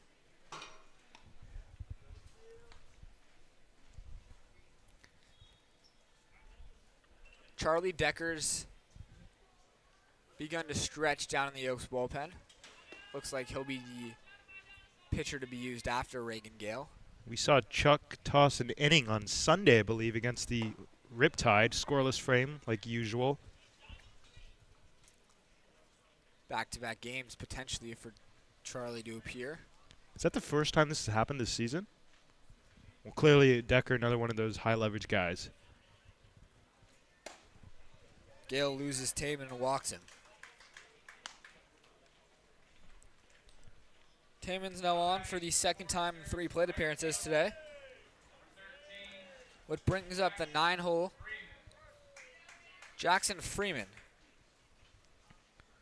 You got to be careful with Freeman up there. We saw what he did in the last at bat, the 402-foot strike 2. And you definitely don't want to lose one over the zone that he can keep fair. Taman out of Northwestern. Sorry. Freeman out of Northwestern. The Wildcats, right? C. Northwestern Wildcats. Evanston, Illinois. A couple of former Oaks players are currently playing for Northwestern. That one's swing and a miss. Both Bennett Markinson, who played for the Oaks last summer, and Tyler Gannis, who was with the Oaks a couple summers ago, playing their collegiate ball at Northwestern. I used to play travel ball with one of Freeman's current teammates, big lefty Sam Garewell. That one bounces out of the glove of Baker, which is going to allow Taman to get into scoring position. He's now on second with just 1 out in the 7th inning. I mean, a tough break for the Oaks. Definitely going to be a pass ball, but if you're Reagan here, you just got to bear down and really double up on your approach and execute the pitches. We know he's got swing and miss stuff. Let's see it again. Freeman's already gone down on strikes once today. He's able to spoil that fastball. Really good location at the top of the zone. But just spoiling it is Freeman. I don't believe we've seen the splitter yet today, have we? It's been a lot of fastballs from Gale. Couple cutters as well here and there. Pretty good speed differential, about 6-7 miles an hour. He wants some new signs. Gets the one that he's looking for. Taman at second. This one's popped up left field. Austin Carrillo is there. He makes the catch. 4 out, number 2. It's all about the location. Gale, we saw the really good pitch at the top of the zone on the outer half. This one pretty much mid-tier, but right on the outer half again. We've seen what the mistake pitches have done today to the Oaks, but good to see Gale really locking in on the corners. He's got to be especially careful with the go-ahead run in scoring position. Top of the lineup now for Santa Barbara. Caden Peterson. He led off last inning with a single and came around to score.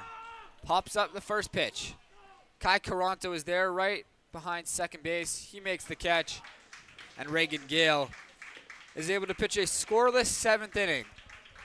We presume that'll be his only inning of work, as this one remains tied heading to the bottom of the 7th.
For the 3rd time today, Tommy Kenlinger leads off an inning for the Oaks.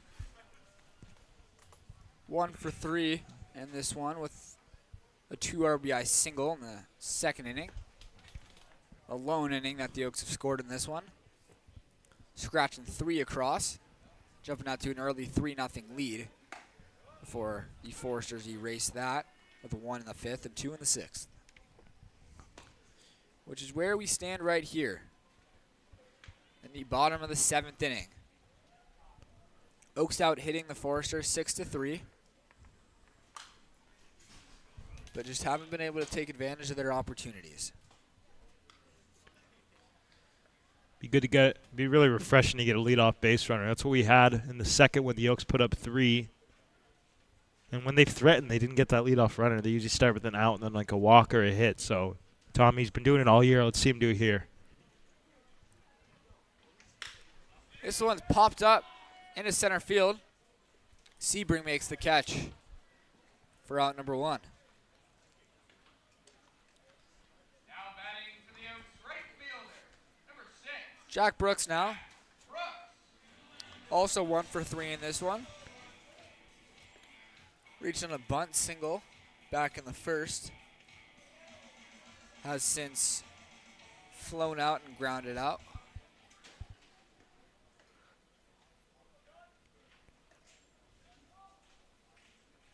Does have what I believe to be the Oaks' hardest hit ball of the day.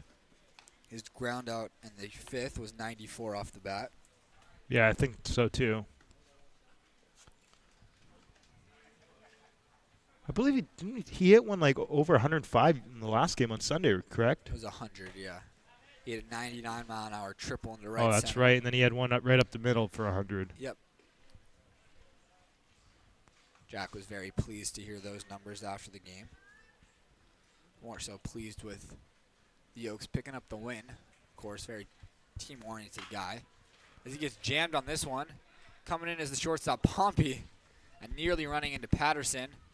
The two of them laugh about it. Pompey makes the catch. Now batting for the Oaks left fielder, number 4, Austin. That brings up Austin Carrillo,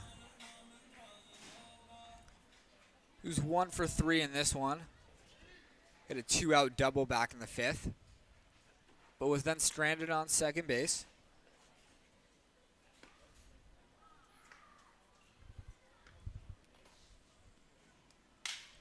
Breaks his bat, pops one up, shallow left field. Pompey makes the catch.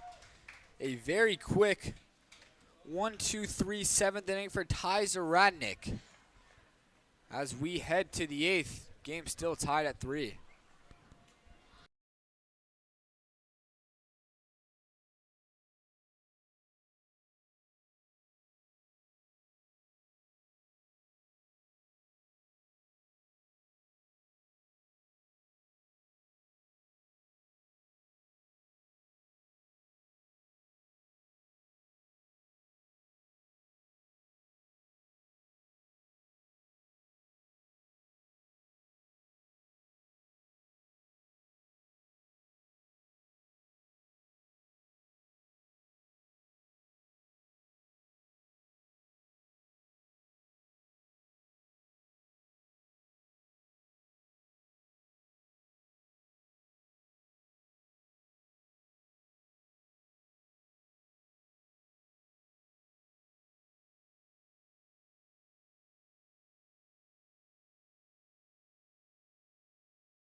Charlie Decker is in the game to replace Reagan Gale, Batting for the who goes just the 1 Forresters, inning. baseman, number 2, No hits, no runs, no walks, Oakley.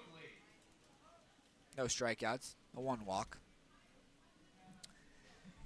Charlie Decker has been excellent for the Oaks. 10 innings, 3 runs allowed, good for a 2.7 ERA. And this one's hit past the diving Kai Caranto and into right field for a base hit. A leadoff single for Nick Oakley, who picks up his first hit as a member of the Forresters. Now batting for the Forresters, center fielder, number 37, His second hit, Sebring. actually, for Oakley. 1 for 4 coming into play today. And it's now Jonas Sebring, the center fielder, with the go-ahead run Oakley at first. Sebring is 1 for 3 today, but did walk and come around to score that tying run as he executes a perfect push bunt past the pitcher Decker. And just got to make sure Chuck's okay. He did fall awkwardly on the mound there. but a perfect bunt for Sebring, who now gives the Forresters 2 men on and nobody out. Once again, we do want to apologize for the scoreboard portraying the wrong score. It is still a 3-3 game. First and second, nobody out. Heart of the Forresters lineup coming up. Jack Holman facing the lefty Decker. Holman swings at the first pitch and fouls it back. Alejandro Hueso, I believe, has begun warming up. It's definitely a right-hander. Just based on the situation, I'm going to assume it's Alejandro, but it might not be him. It actually does not look to be. It's Daniel Orozco warming up. So that one just misses. Orozco warming up quickly with Hueso down there as well.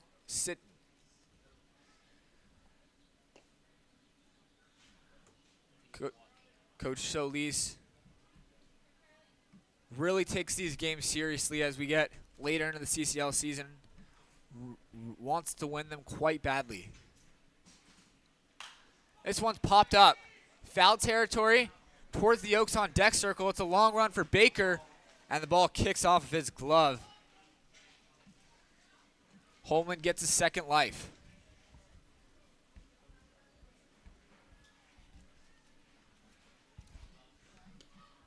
Rogers and Pompey to follow. Some dangerous hitters coming up for Santa Barbara, who have the go-ahead run in scoring position. Double barrel action now for the Oaks in the bullpen. And for Charlie Decker, it's the first time we've seen any Oaks pitcher throw in back-to-back games. There was a day off in between. There goes the runners. Swing and a miss. The throw down to third is in time to get him. A strike him out, throw him out in the biggest possible situation as the Oaks get 2 on 1 play. That is massive. Great job on both sides, especially with Baker able to get around the batter and then fire a seed down to third base. Perfect execution on all ends. And I don't know if that stolen base was called or if it was on the runner at second, Nick Oakley, but kind of a curious time to try to steal a bag with first and second and a lefty up there. In the heart of the order, too. 3-4-5, I believe. Yeah, it was 4-5-6. 4-5-6. Now the 5-hitter Rogers up there. Rogers today has reached base in 2 of his 3 plate appearances, walking and scoring a run, and then singling home the tying run in this one, back in the 6th. Sebring's still dancing on second base. Rogers looking to come through again. Had Sebring at third with 2 outs in the 6th before coming through with his RBI single. That made it a 3-3 game. Now Sebring out there in second with 2 away. Looking to untie the score. And he might have done just that, lacing the ball in the left center field gap and finding the wall. Jonas Sebring comes in to score.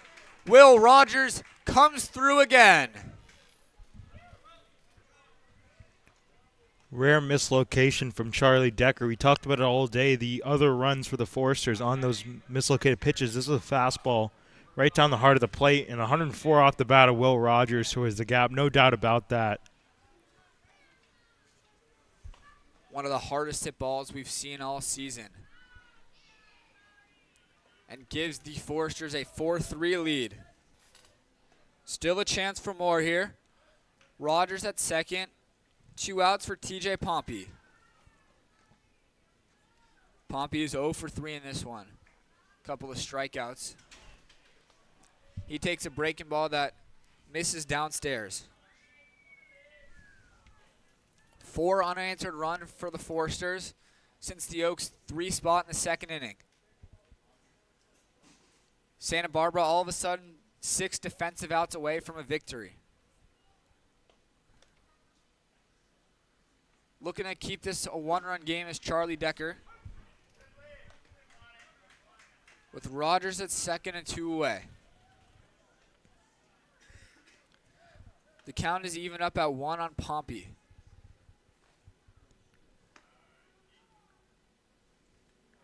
There goes Rogers. The throw from Baker is off the glove of Chef. Looked like it knocked off Cooper Shep's glove. Might have gotten a chunk of Rogers. See him still to try to deke the runner by holding the tag, holding his hand up on him. I don't know if it worked, but kind of a funny and a clever at the same time effort by Cooper. Yeah, those were those high IQ plays that we're so used to seeing from Cooper Chef.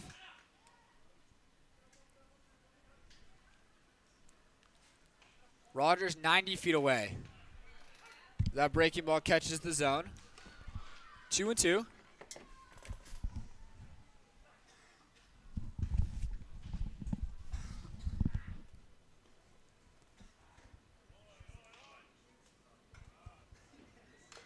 Another breaking ball. This time Pompey gets a piece. That's the pitch that he struggled with so much today, albeit from a right-handed pitcher. But it has been that slider that's really given Pompey fits in this one, leading to both of his strikeouts. This one's popped up in a shallow right field. Jack Brooks comes on to make the catch. That saves the run, but the Forresters score on a 2-out double from Will Rogers as they lead 4-3 heading to the bottom of the 8th inning.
Bottom of the 8th inning, Justin Rubin to lead things off for the Oaks, who trail for the first time in this one.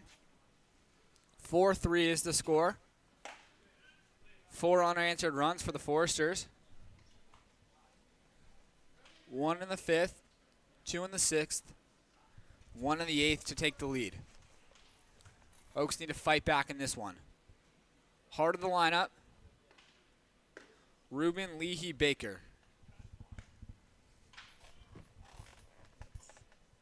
Didn't pick up on the track, man. But it is a ball, 1-1.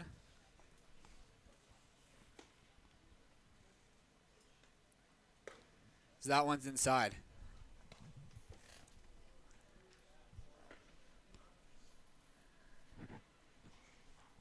Did he go down? Last couple pitches have not been picking up on the track, man. 2-1. Fouled back. 2-2. And looks like the trackman is back. Just missed a couple of pitches.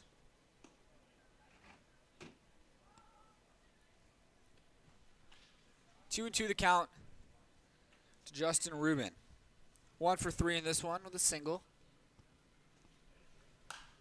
Pops this one foul out of play. Good spoil. Zaradnik just cannot be a fun at bat to face. The left-hander out of Oklahoma. Just feels like the ball is right on you with how long his stride and those arms are. This one's lined into right field for a base hit. Just a great piece of hitting from Justin Rubin to pick up his second knock of the game. And credit Zaradnik, exactly where we wanted it on the outer half, but indeed a great piece of hitting. Justin Rubin just taking it that way, and it's not so easy to take 95 opposite field on a pitch dotted in the outside corner. Just kind of shows what type of hitter he is. Looks like that's going to do it for Zaradnik, who's faced the minimum in the 7th inning, retiring the side in order. Gives us a leadoff single here in the 8th, and out comes Coach Bill Pintard.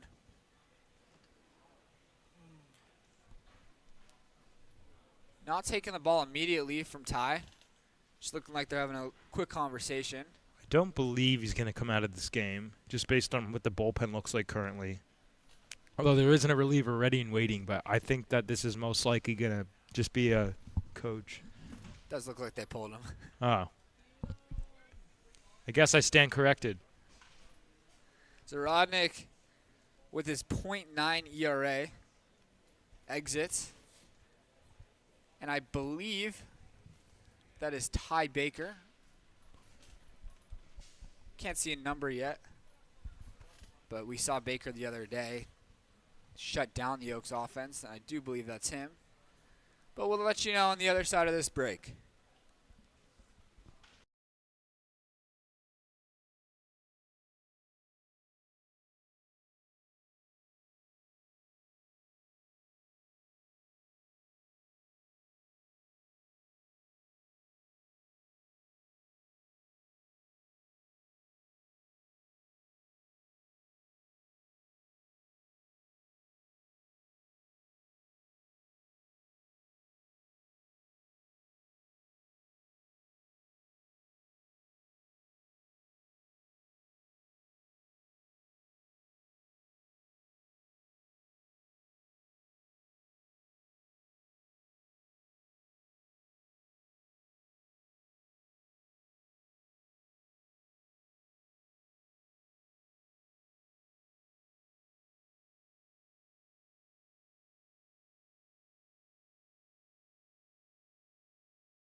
It actually isn't Ty Baker.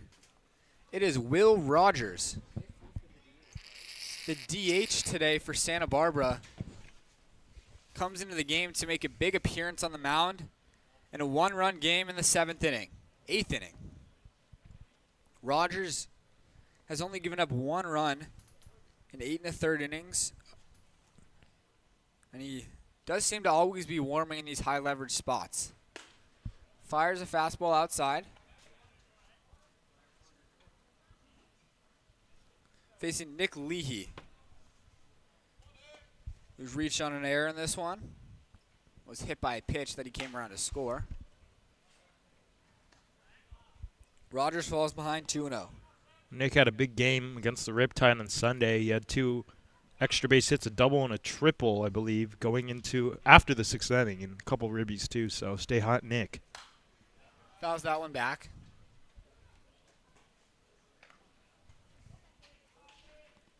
Leahy has scored one of the 3 Oaks runs in this one, all of which came in the 2nd inning.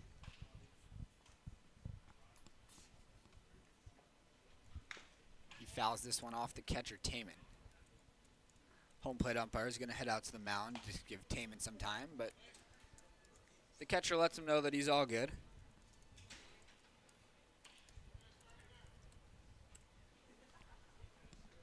Alejandro Hueso has kind of been waiting in the Oaks bullpen, not throwing, but ready in case they take the lead, as he has been the closer.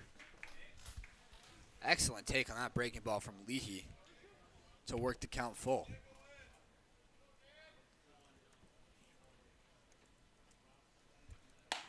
Ball 4. Leahy takes high. And that is back-to-back base runners to begin the 8th for the Oaks. This is exactly how the 2nd inning, where the Oaks plated 3, started, and it's kind of been how it works all summer when the Oaks have these beginning, when the first 2 reach and you don't have an out yet. It's going to stay out of the double play here and just hopefully have a productive out or move something in the gaps. It is a bunt situation, but I don't know if they're going to do that. We'll see how Coach Lees wants to play it. Baker's reached in 2 of his 3 plate appearances. Has scored a run today as well. A little inside move by the Forresters just to see if Baker was going to show bunt, and he did did show. Good coaching by the Forresters. See if it's still on. It is. Baker lays it down perfect down the third base line. This is going to be a tough play, and the throw goes into right field. Coming in to score the tying run is Rubin. Getting the wave home is Leahy. The throw is up the line, and the Oaks have taken the lead. Third base is open as Baker walks into third, hyping up the dugout as he stands in there safely. First of all, what a bunt, and second of all, what just happened? Chaos all around the diamond. We're having a snowball fight, and another huge play by Baker to recognize that nobody's at third. 2 more for the good guys. Oaks have the lead. And Alejandro Hueso has just now begun warming up in the Oaks bullpen. They lead 5-4. Still threatening for more. That was a really good rhyme. Just got to say. First pitch swinging from Cooper Chef. Comes up empty. Well, you mentioned it, Max. This is how the inning start for the Oaks. First and second, nobody out in the second. They played 3. First and second, nobody out in the 8th inning. 2 runs across, and the third run is just 90 feet away with nobody out. Infield is in for Santa Barbara. Cooper Chef swings and misses at that breaking ball.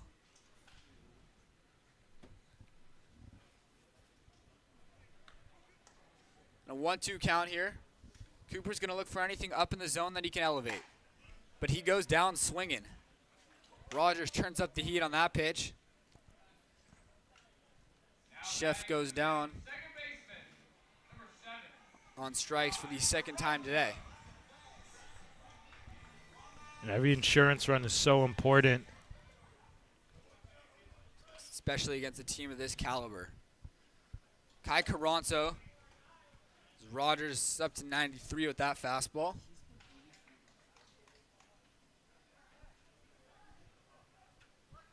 Kai's reached 2 out of 3 times today. He's also scored a run for the Oaks. He lines this one to the second baseman, back over to third, and it's a double play. Heck of a play by the third baseman, Patterson. And the Oaks line into a double play, but they take the lead here in the 8th inning. 2 runs across on a George Baker bunt And the errant throw allowed the Oaks to take the lead. It is now Alejandro Hueso in to try to close this one out for the Oaks.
A crazy 8th inning. Now batting for the The Forresters, Forresters number 8, took the lead as we entered the 8th in a 3-3 game. Santa Barbara played a 1 in the top half, but the Oaks came up with 2 of their own in the bottom of the 8th, and they lead 5-4. Alejandro Hueso quickly warmed up in the bullpen, and he's on to pitch the 9th for the Oaks and pick up a save. This one is popped up in a shallow right field. Coming on is Brooks, and it's going to fall for a blue pit. Nothing you can do there. Really frustrating. Just 67, a really good location from Hueso off the plate. Forresters catcher, number 17, Ryan. Hueso's been the guy in the 9th for the Oaks this summer. Ever since that appearance up in Santa Barbara a few weeks ago, where he came in the 9th inning to maintain the Oaks' lead in that one. Since then, Hueso's been the guy in the 9th.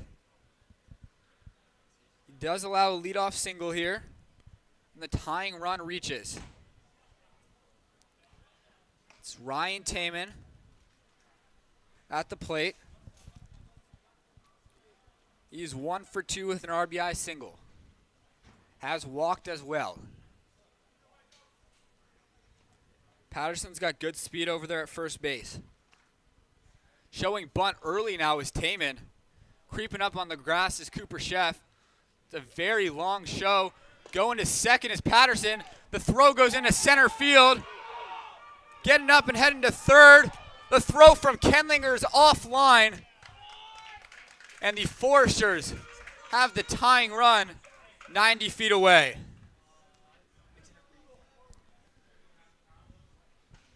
Smart coaching by the Forresters, calling a fake bunt and having Taman just hold that bat in front of George Baker, which caused the overthrow into center field.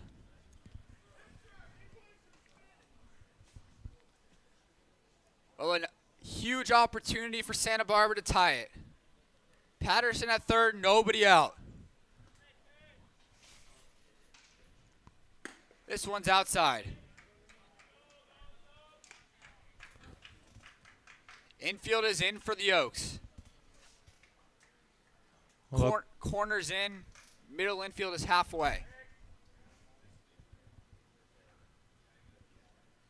It's the catcher, Ryan Taman, who takes the ball outside.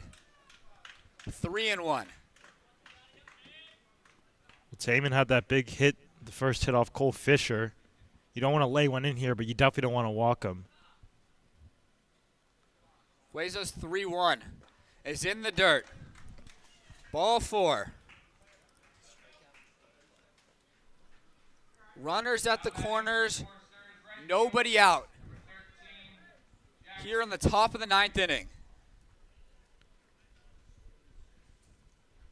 It's the 9-hitter Jackson Freeman with the top of the lineup looming. At this point, the Oaks, while they wouldn't like it, would most likely want to trade a run for two outs, even though that would tie the game, because you got to make sure you just get outs wherever you can. The middle infield is in double play depth as the corners remain in. The left fielder, Carrillo, has crept in a few steps.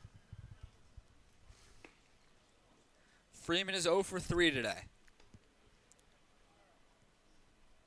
Did hit a long foul ball.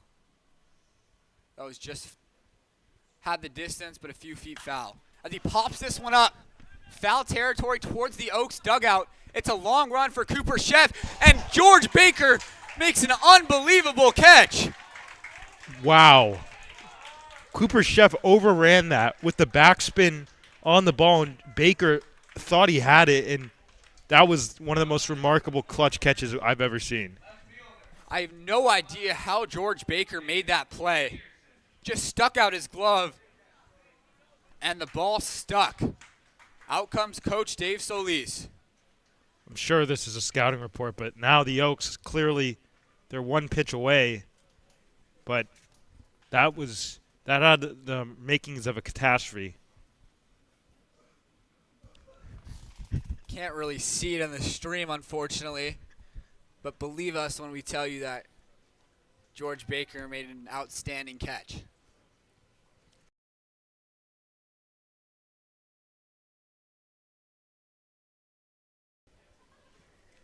Coach Solis is back in the dugout.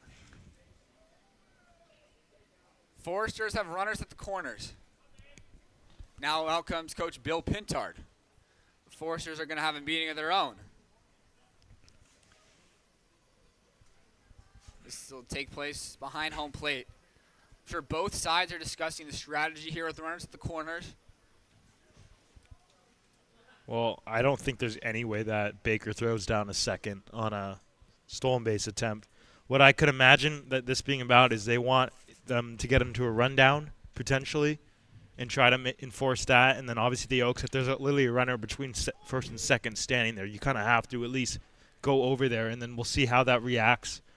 But that's most likely what it's going to be about. I would not be surprised if we see like a potential rundown attempt. But you also don't want to take the bat out of the hands of the top of the lineup. Caden Peterson, the leadoff hitter for Santa Barbara, steps in with first and third and 1 out. Oaks 1 pitch away. There's a changeup that Peterson takes. He is 1 for 4 in this one. Up there with the tying run, Patterson at third. The go-ahead run, Taman at first. Middle infield stays back in double play depth for the Oaks. Huezo's fastball is outside. The throw goes all the way through, but Kai Caranto cuts it off. And in there safely is Ryan Taman. Well, you could see Baker's frustrated. He thought that he could have gotten him, but I think the plan was all the way. Like, I know it's frustrating, but I think the plan all the way was to cut that off no matter what. Yeah, certainly frustrating, but you do have to understand why Caronto cut off that ball. Does not want to allow the tying run to come in. Baker heads out to the mound. There was no runner on second before, so now I'm sure this is just to make sure they're on the same page as far as signs go with the runner on second base. The Oaks bring the infield back in. Outfield remains at average depth. The count is 2-0 on Caden Peterson. Tying run at third. Go ahead run at second. This one's outside. 3-0. I wouldn't be surprised at this point if they just pitch around him or if they put him on, but I guess they won't because this far behind in the count and you have a first base open where then you would have a forced any base. I doubt he'll lay one in here.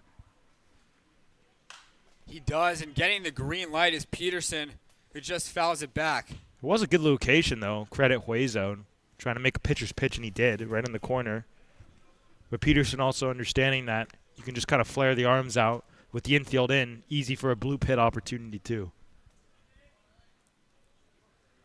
3-1. Breaking ball that catches the corner. Beautiful pitch. Peterson watched it all the way in, but nothing he can do with that one. The count is full, 3-2. Nicholas Oakley waits on deck. Tying run at third. Go ahead run at second base. Payoff pitch on its way from Huezo. And it's driven down the left field line, but foul.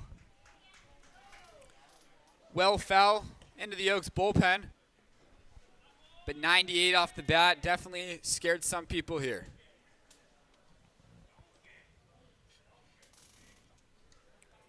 We'll do another 3-2. Got to be careful on where you put this pitch. Went with the fastball. See what he goes to on this payoff. And Huezo, after taking some time to pick his pitch, the batter calls time. Still 3-2 the count to Caden Peterson. Huezo ready. The payoff is just fouled back. Huezo located that pitch exactly where he wanted to, and you just got to tip your cap to Peterson for staying alive. Too close for comfort. It was a ball, but I mean, just that's what you call staying alive with 2 strikes. Lengthy plate appearance thus far for Caden Peterson. Already 7 pitches. And he drives this one out to left field. That's definitely going to be deep enough to score Patterson. Carrillo's throw comes in, and the Forresters have tied this game at 5. The Oaks are going to appeal to third to see if he left early. No call has been made, and they are saying he's safe. Believe that it was a bit of a long shot. Why not, I guess. Well, this game is tied once again. 5-5 the score. The go-ahead run, Ryan Tame is on second. 2 outs in the top of the 9th. Nick Oakley up there. He singled just last inning. 1 for 4 in this one. And he hits this one in the air down the left field line. Carrillo ranges over. He makes the play. And we are heading to the bottom of the 9th with this game tied at 5.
Bottom of the 9th inning.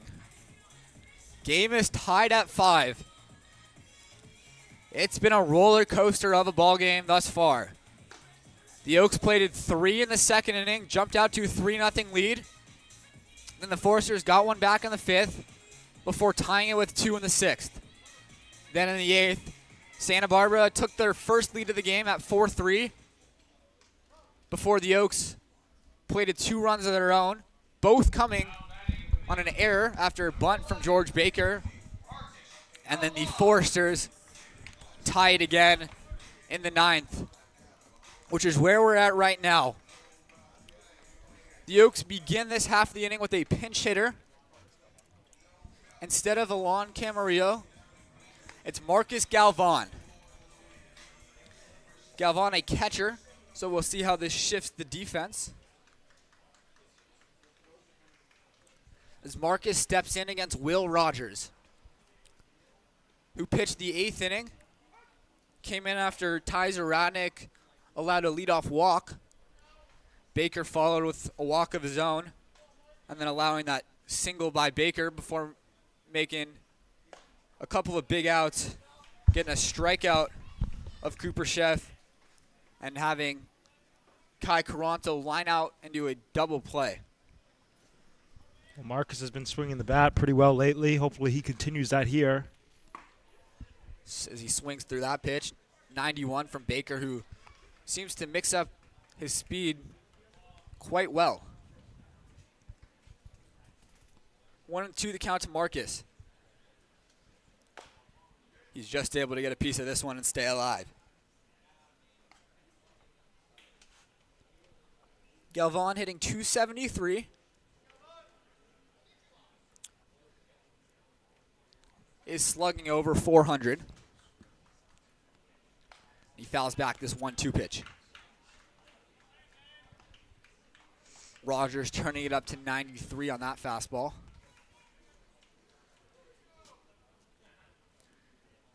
He's consistently been 91 to 93. Good Tries lead. to go with a breaking ball.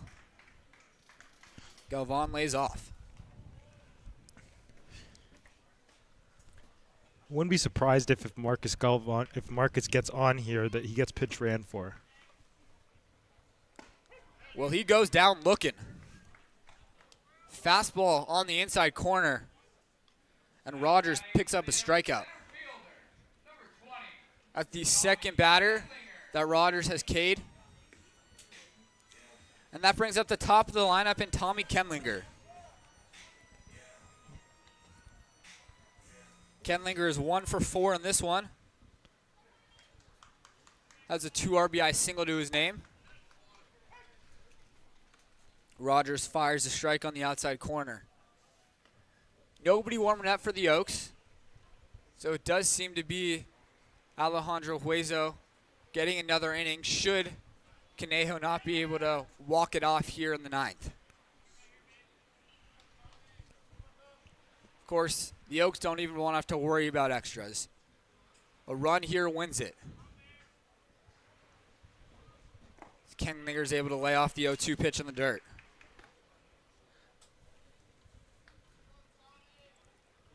Rogers has been impeccable this summer.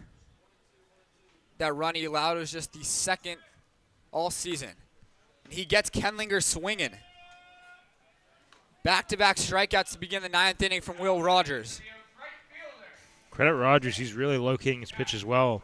Both with the fastball and the breaking ball. It's making it really tough on these Oaks hitters. They got to be exactly perfect, which is obviously going to be very difficult. And Rogers struggled against the first couple of batters he's faced, but the last few are really what Forresters fans have become more accustomed to seeing with Will Rogers. He's been dominant this summer. And he sent down the last 4 Oaks batters that he's faced. The last 2 via the punch-out. Still at 93 with his fastball. And he gets Brooks to pop up on the infield. Left side. Daniel Patterson calls, and he makes the catch after a 1-2-3 9th inning from Will Rogers. We head to the 10th. Free baseball here at Sparky Anderson Field.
Extra innings here at Sparky Anderson Field. 5-5 game in the 10th.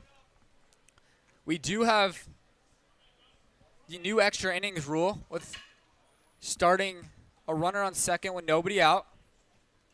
And it is Alejandro Hueso. After the Oaks made a couple of defensive changes, Marcus Galvan was replaced by Lucas Danielewicz defensively. So Lucas Danielewicz goes into right field. That moves Jack Brooks over from right to third base and slides Chef from third to shortstop. We do want to mention that the runner on second, it's kind of like a ghost runner, so should they score, that would not be charged to Hueso's ERA. And we talking about it in between innings, we did realize that with this rule, that means that Jack Brooks will be the ghost runner for the Oaks to begin the bottom half, which with his speed is a huge bonus. 3-4-5 in the Forresters lineup. Jonas Sebring, who scored 2 runs today for Santa Barbara and goes after the first one, swinging and missing. Sebring started off the day 0 for 2, but his last couple plate appearances, he's walked and singled and scored both times.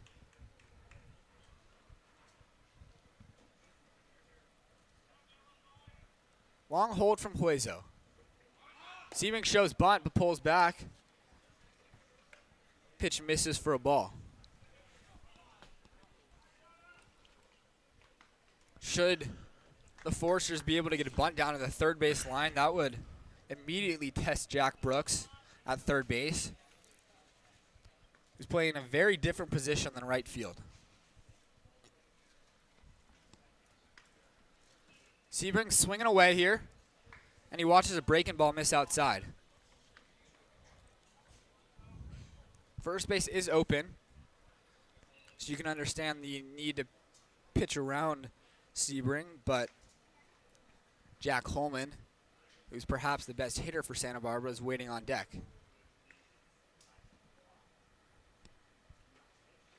This one's hit sharply past the diving Brooks and into left field. That'll score a run. Heading for second is Sebring. And trading places with Oakley is Jonas Sebring, starting off the 10th with a leadoff double. Now batting for the Forresters, first baseman, number 18, Jack Holman. Ball was smoked down the third base line.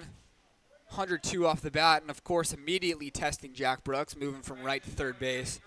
But really no chance for Brooks there. I mean, he made it close, relatively close, but just hit way too hard. We do have a pinch hitter. No Jack Holman, who leaves after his 0 for 4 day. It's Johnny Rodriguez. Pitch hitting for him, who shows bunt, gets it down. Hueso bounces off the mound. He sets his feet to throw to first. Blinding the sun is Nick Leahy, who makes the catch. Productive out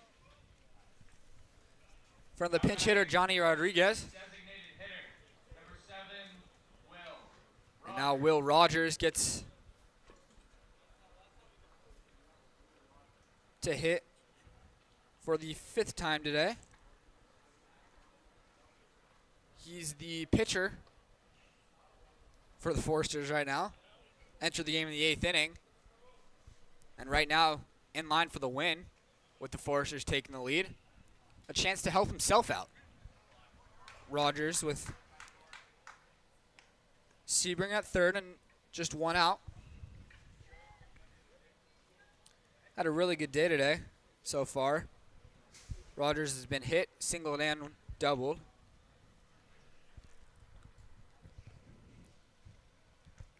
Picked up another hard hit ball here off the bat of Rogers into center field. Kendlinger makes the catch, drops it on the transfer. The run comes in to score, and the first base umpire notices and says that it's on the transfer. They throw over to third to see if he tagged up early, but he didn't. No argument from the Forresters as far as the catch in center field. It was pretty clear. Yeah. But another run comes across for Santa Barbara, who now lead by 2 and the Oaks are going to have their work cut out for them. When you're the visiting team in these extra inning situations, you have to get that first run, but getting that second run is just massive.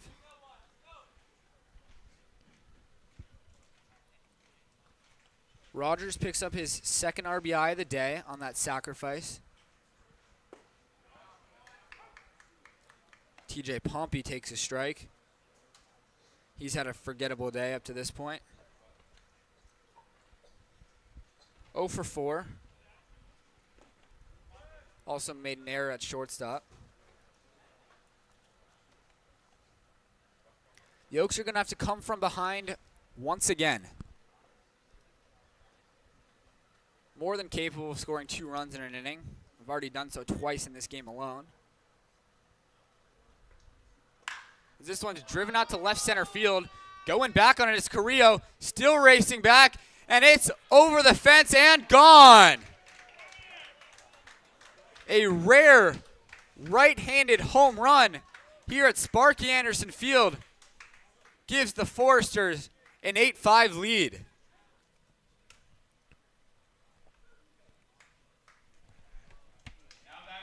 Hanging changeup right down the middle, speeds up the bat of Pompey, and he sends it on its way. Rare mistake pitch or location from Hueso, center cut, and Pompey gets extended through the wind. Just not easy to do here.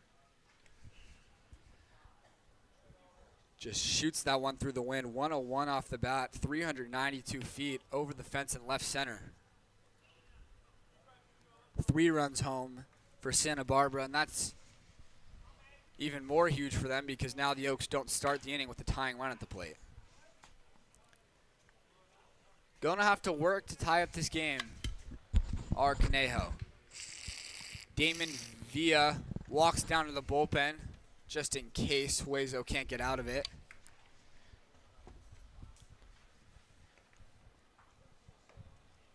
A roller coaster of a ball game. This one shot into the bullpen. Very agile down there is Coach Joe Garcia, who sidesteps out of the way. Count is 1-2 on Daniel Patterson. He swings and misses. Forresters are finally retired here in the 10th inning, but they plate 3. And we now head to the bottom of the 10th inning with Santa Barbara leading 8-5.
We've entered the bottom of the 10th inning. The Oaks need 3 to keep this game alive. 8-5 they trail after Santa Barbara played a 1 in the 9th to tie it, and now 3 in the top of the 10th.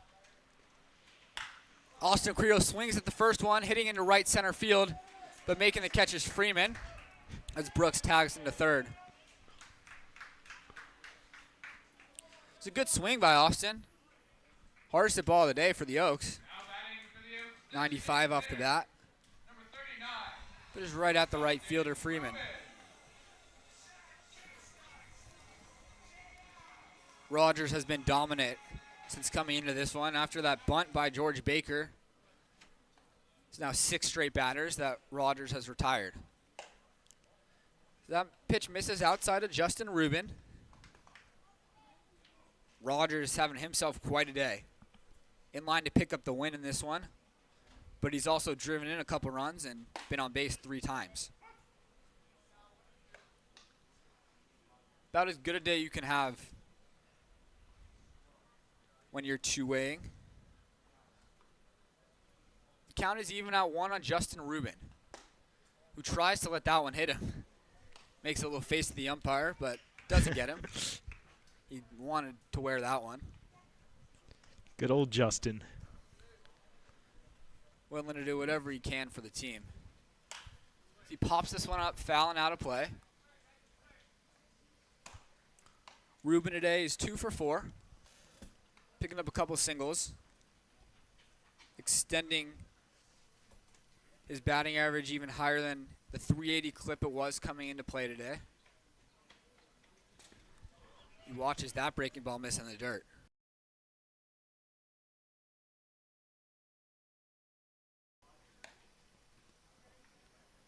Nick Leahy waits on deck.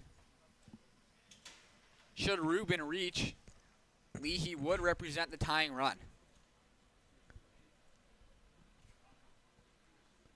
This one's hit on the ground to shortstop. Pompey is there.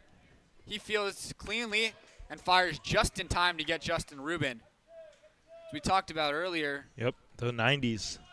Some underrated speed from Rubin. Always running hard out of the box. He's always busting it down the line no matter what kind of team player he is.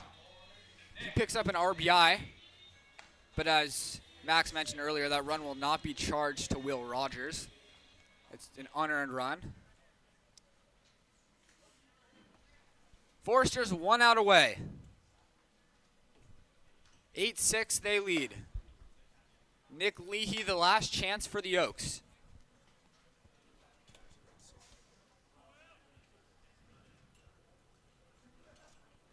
Leahy today has reached a couple of times, and he lifts this one out to deep right field. Going back on it is Freeman. He reaches up and makes the catch before banging into the wall. The Forresters win a roller coaster of a ball game, 8-6 here at Sparky Anderson Field, and they extend their lead in the CCL South to 1.5 games over these Oaks. Very hard-fought battle from each sides. Back and forth these two teams went, with the Forresters eventually ending up on top, winning their 4th consecutive game. Tomorrow, Santa Barbara travels to Arroyo Seco to take on the Saints as the Oaks play their first game against the San Luis Obispo Blues here at Sparky Anderson Field. For all of us with the Conejo Oaks broadcast crew, Max Schwartzberg, I'm Josh Mechanick, and we'll talk to you guys tomorrow.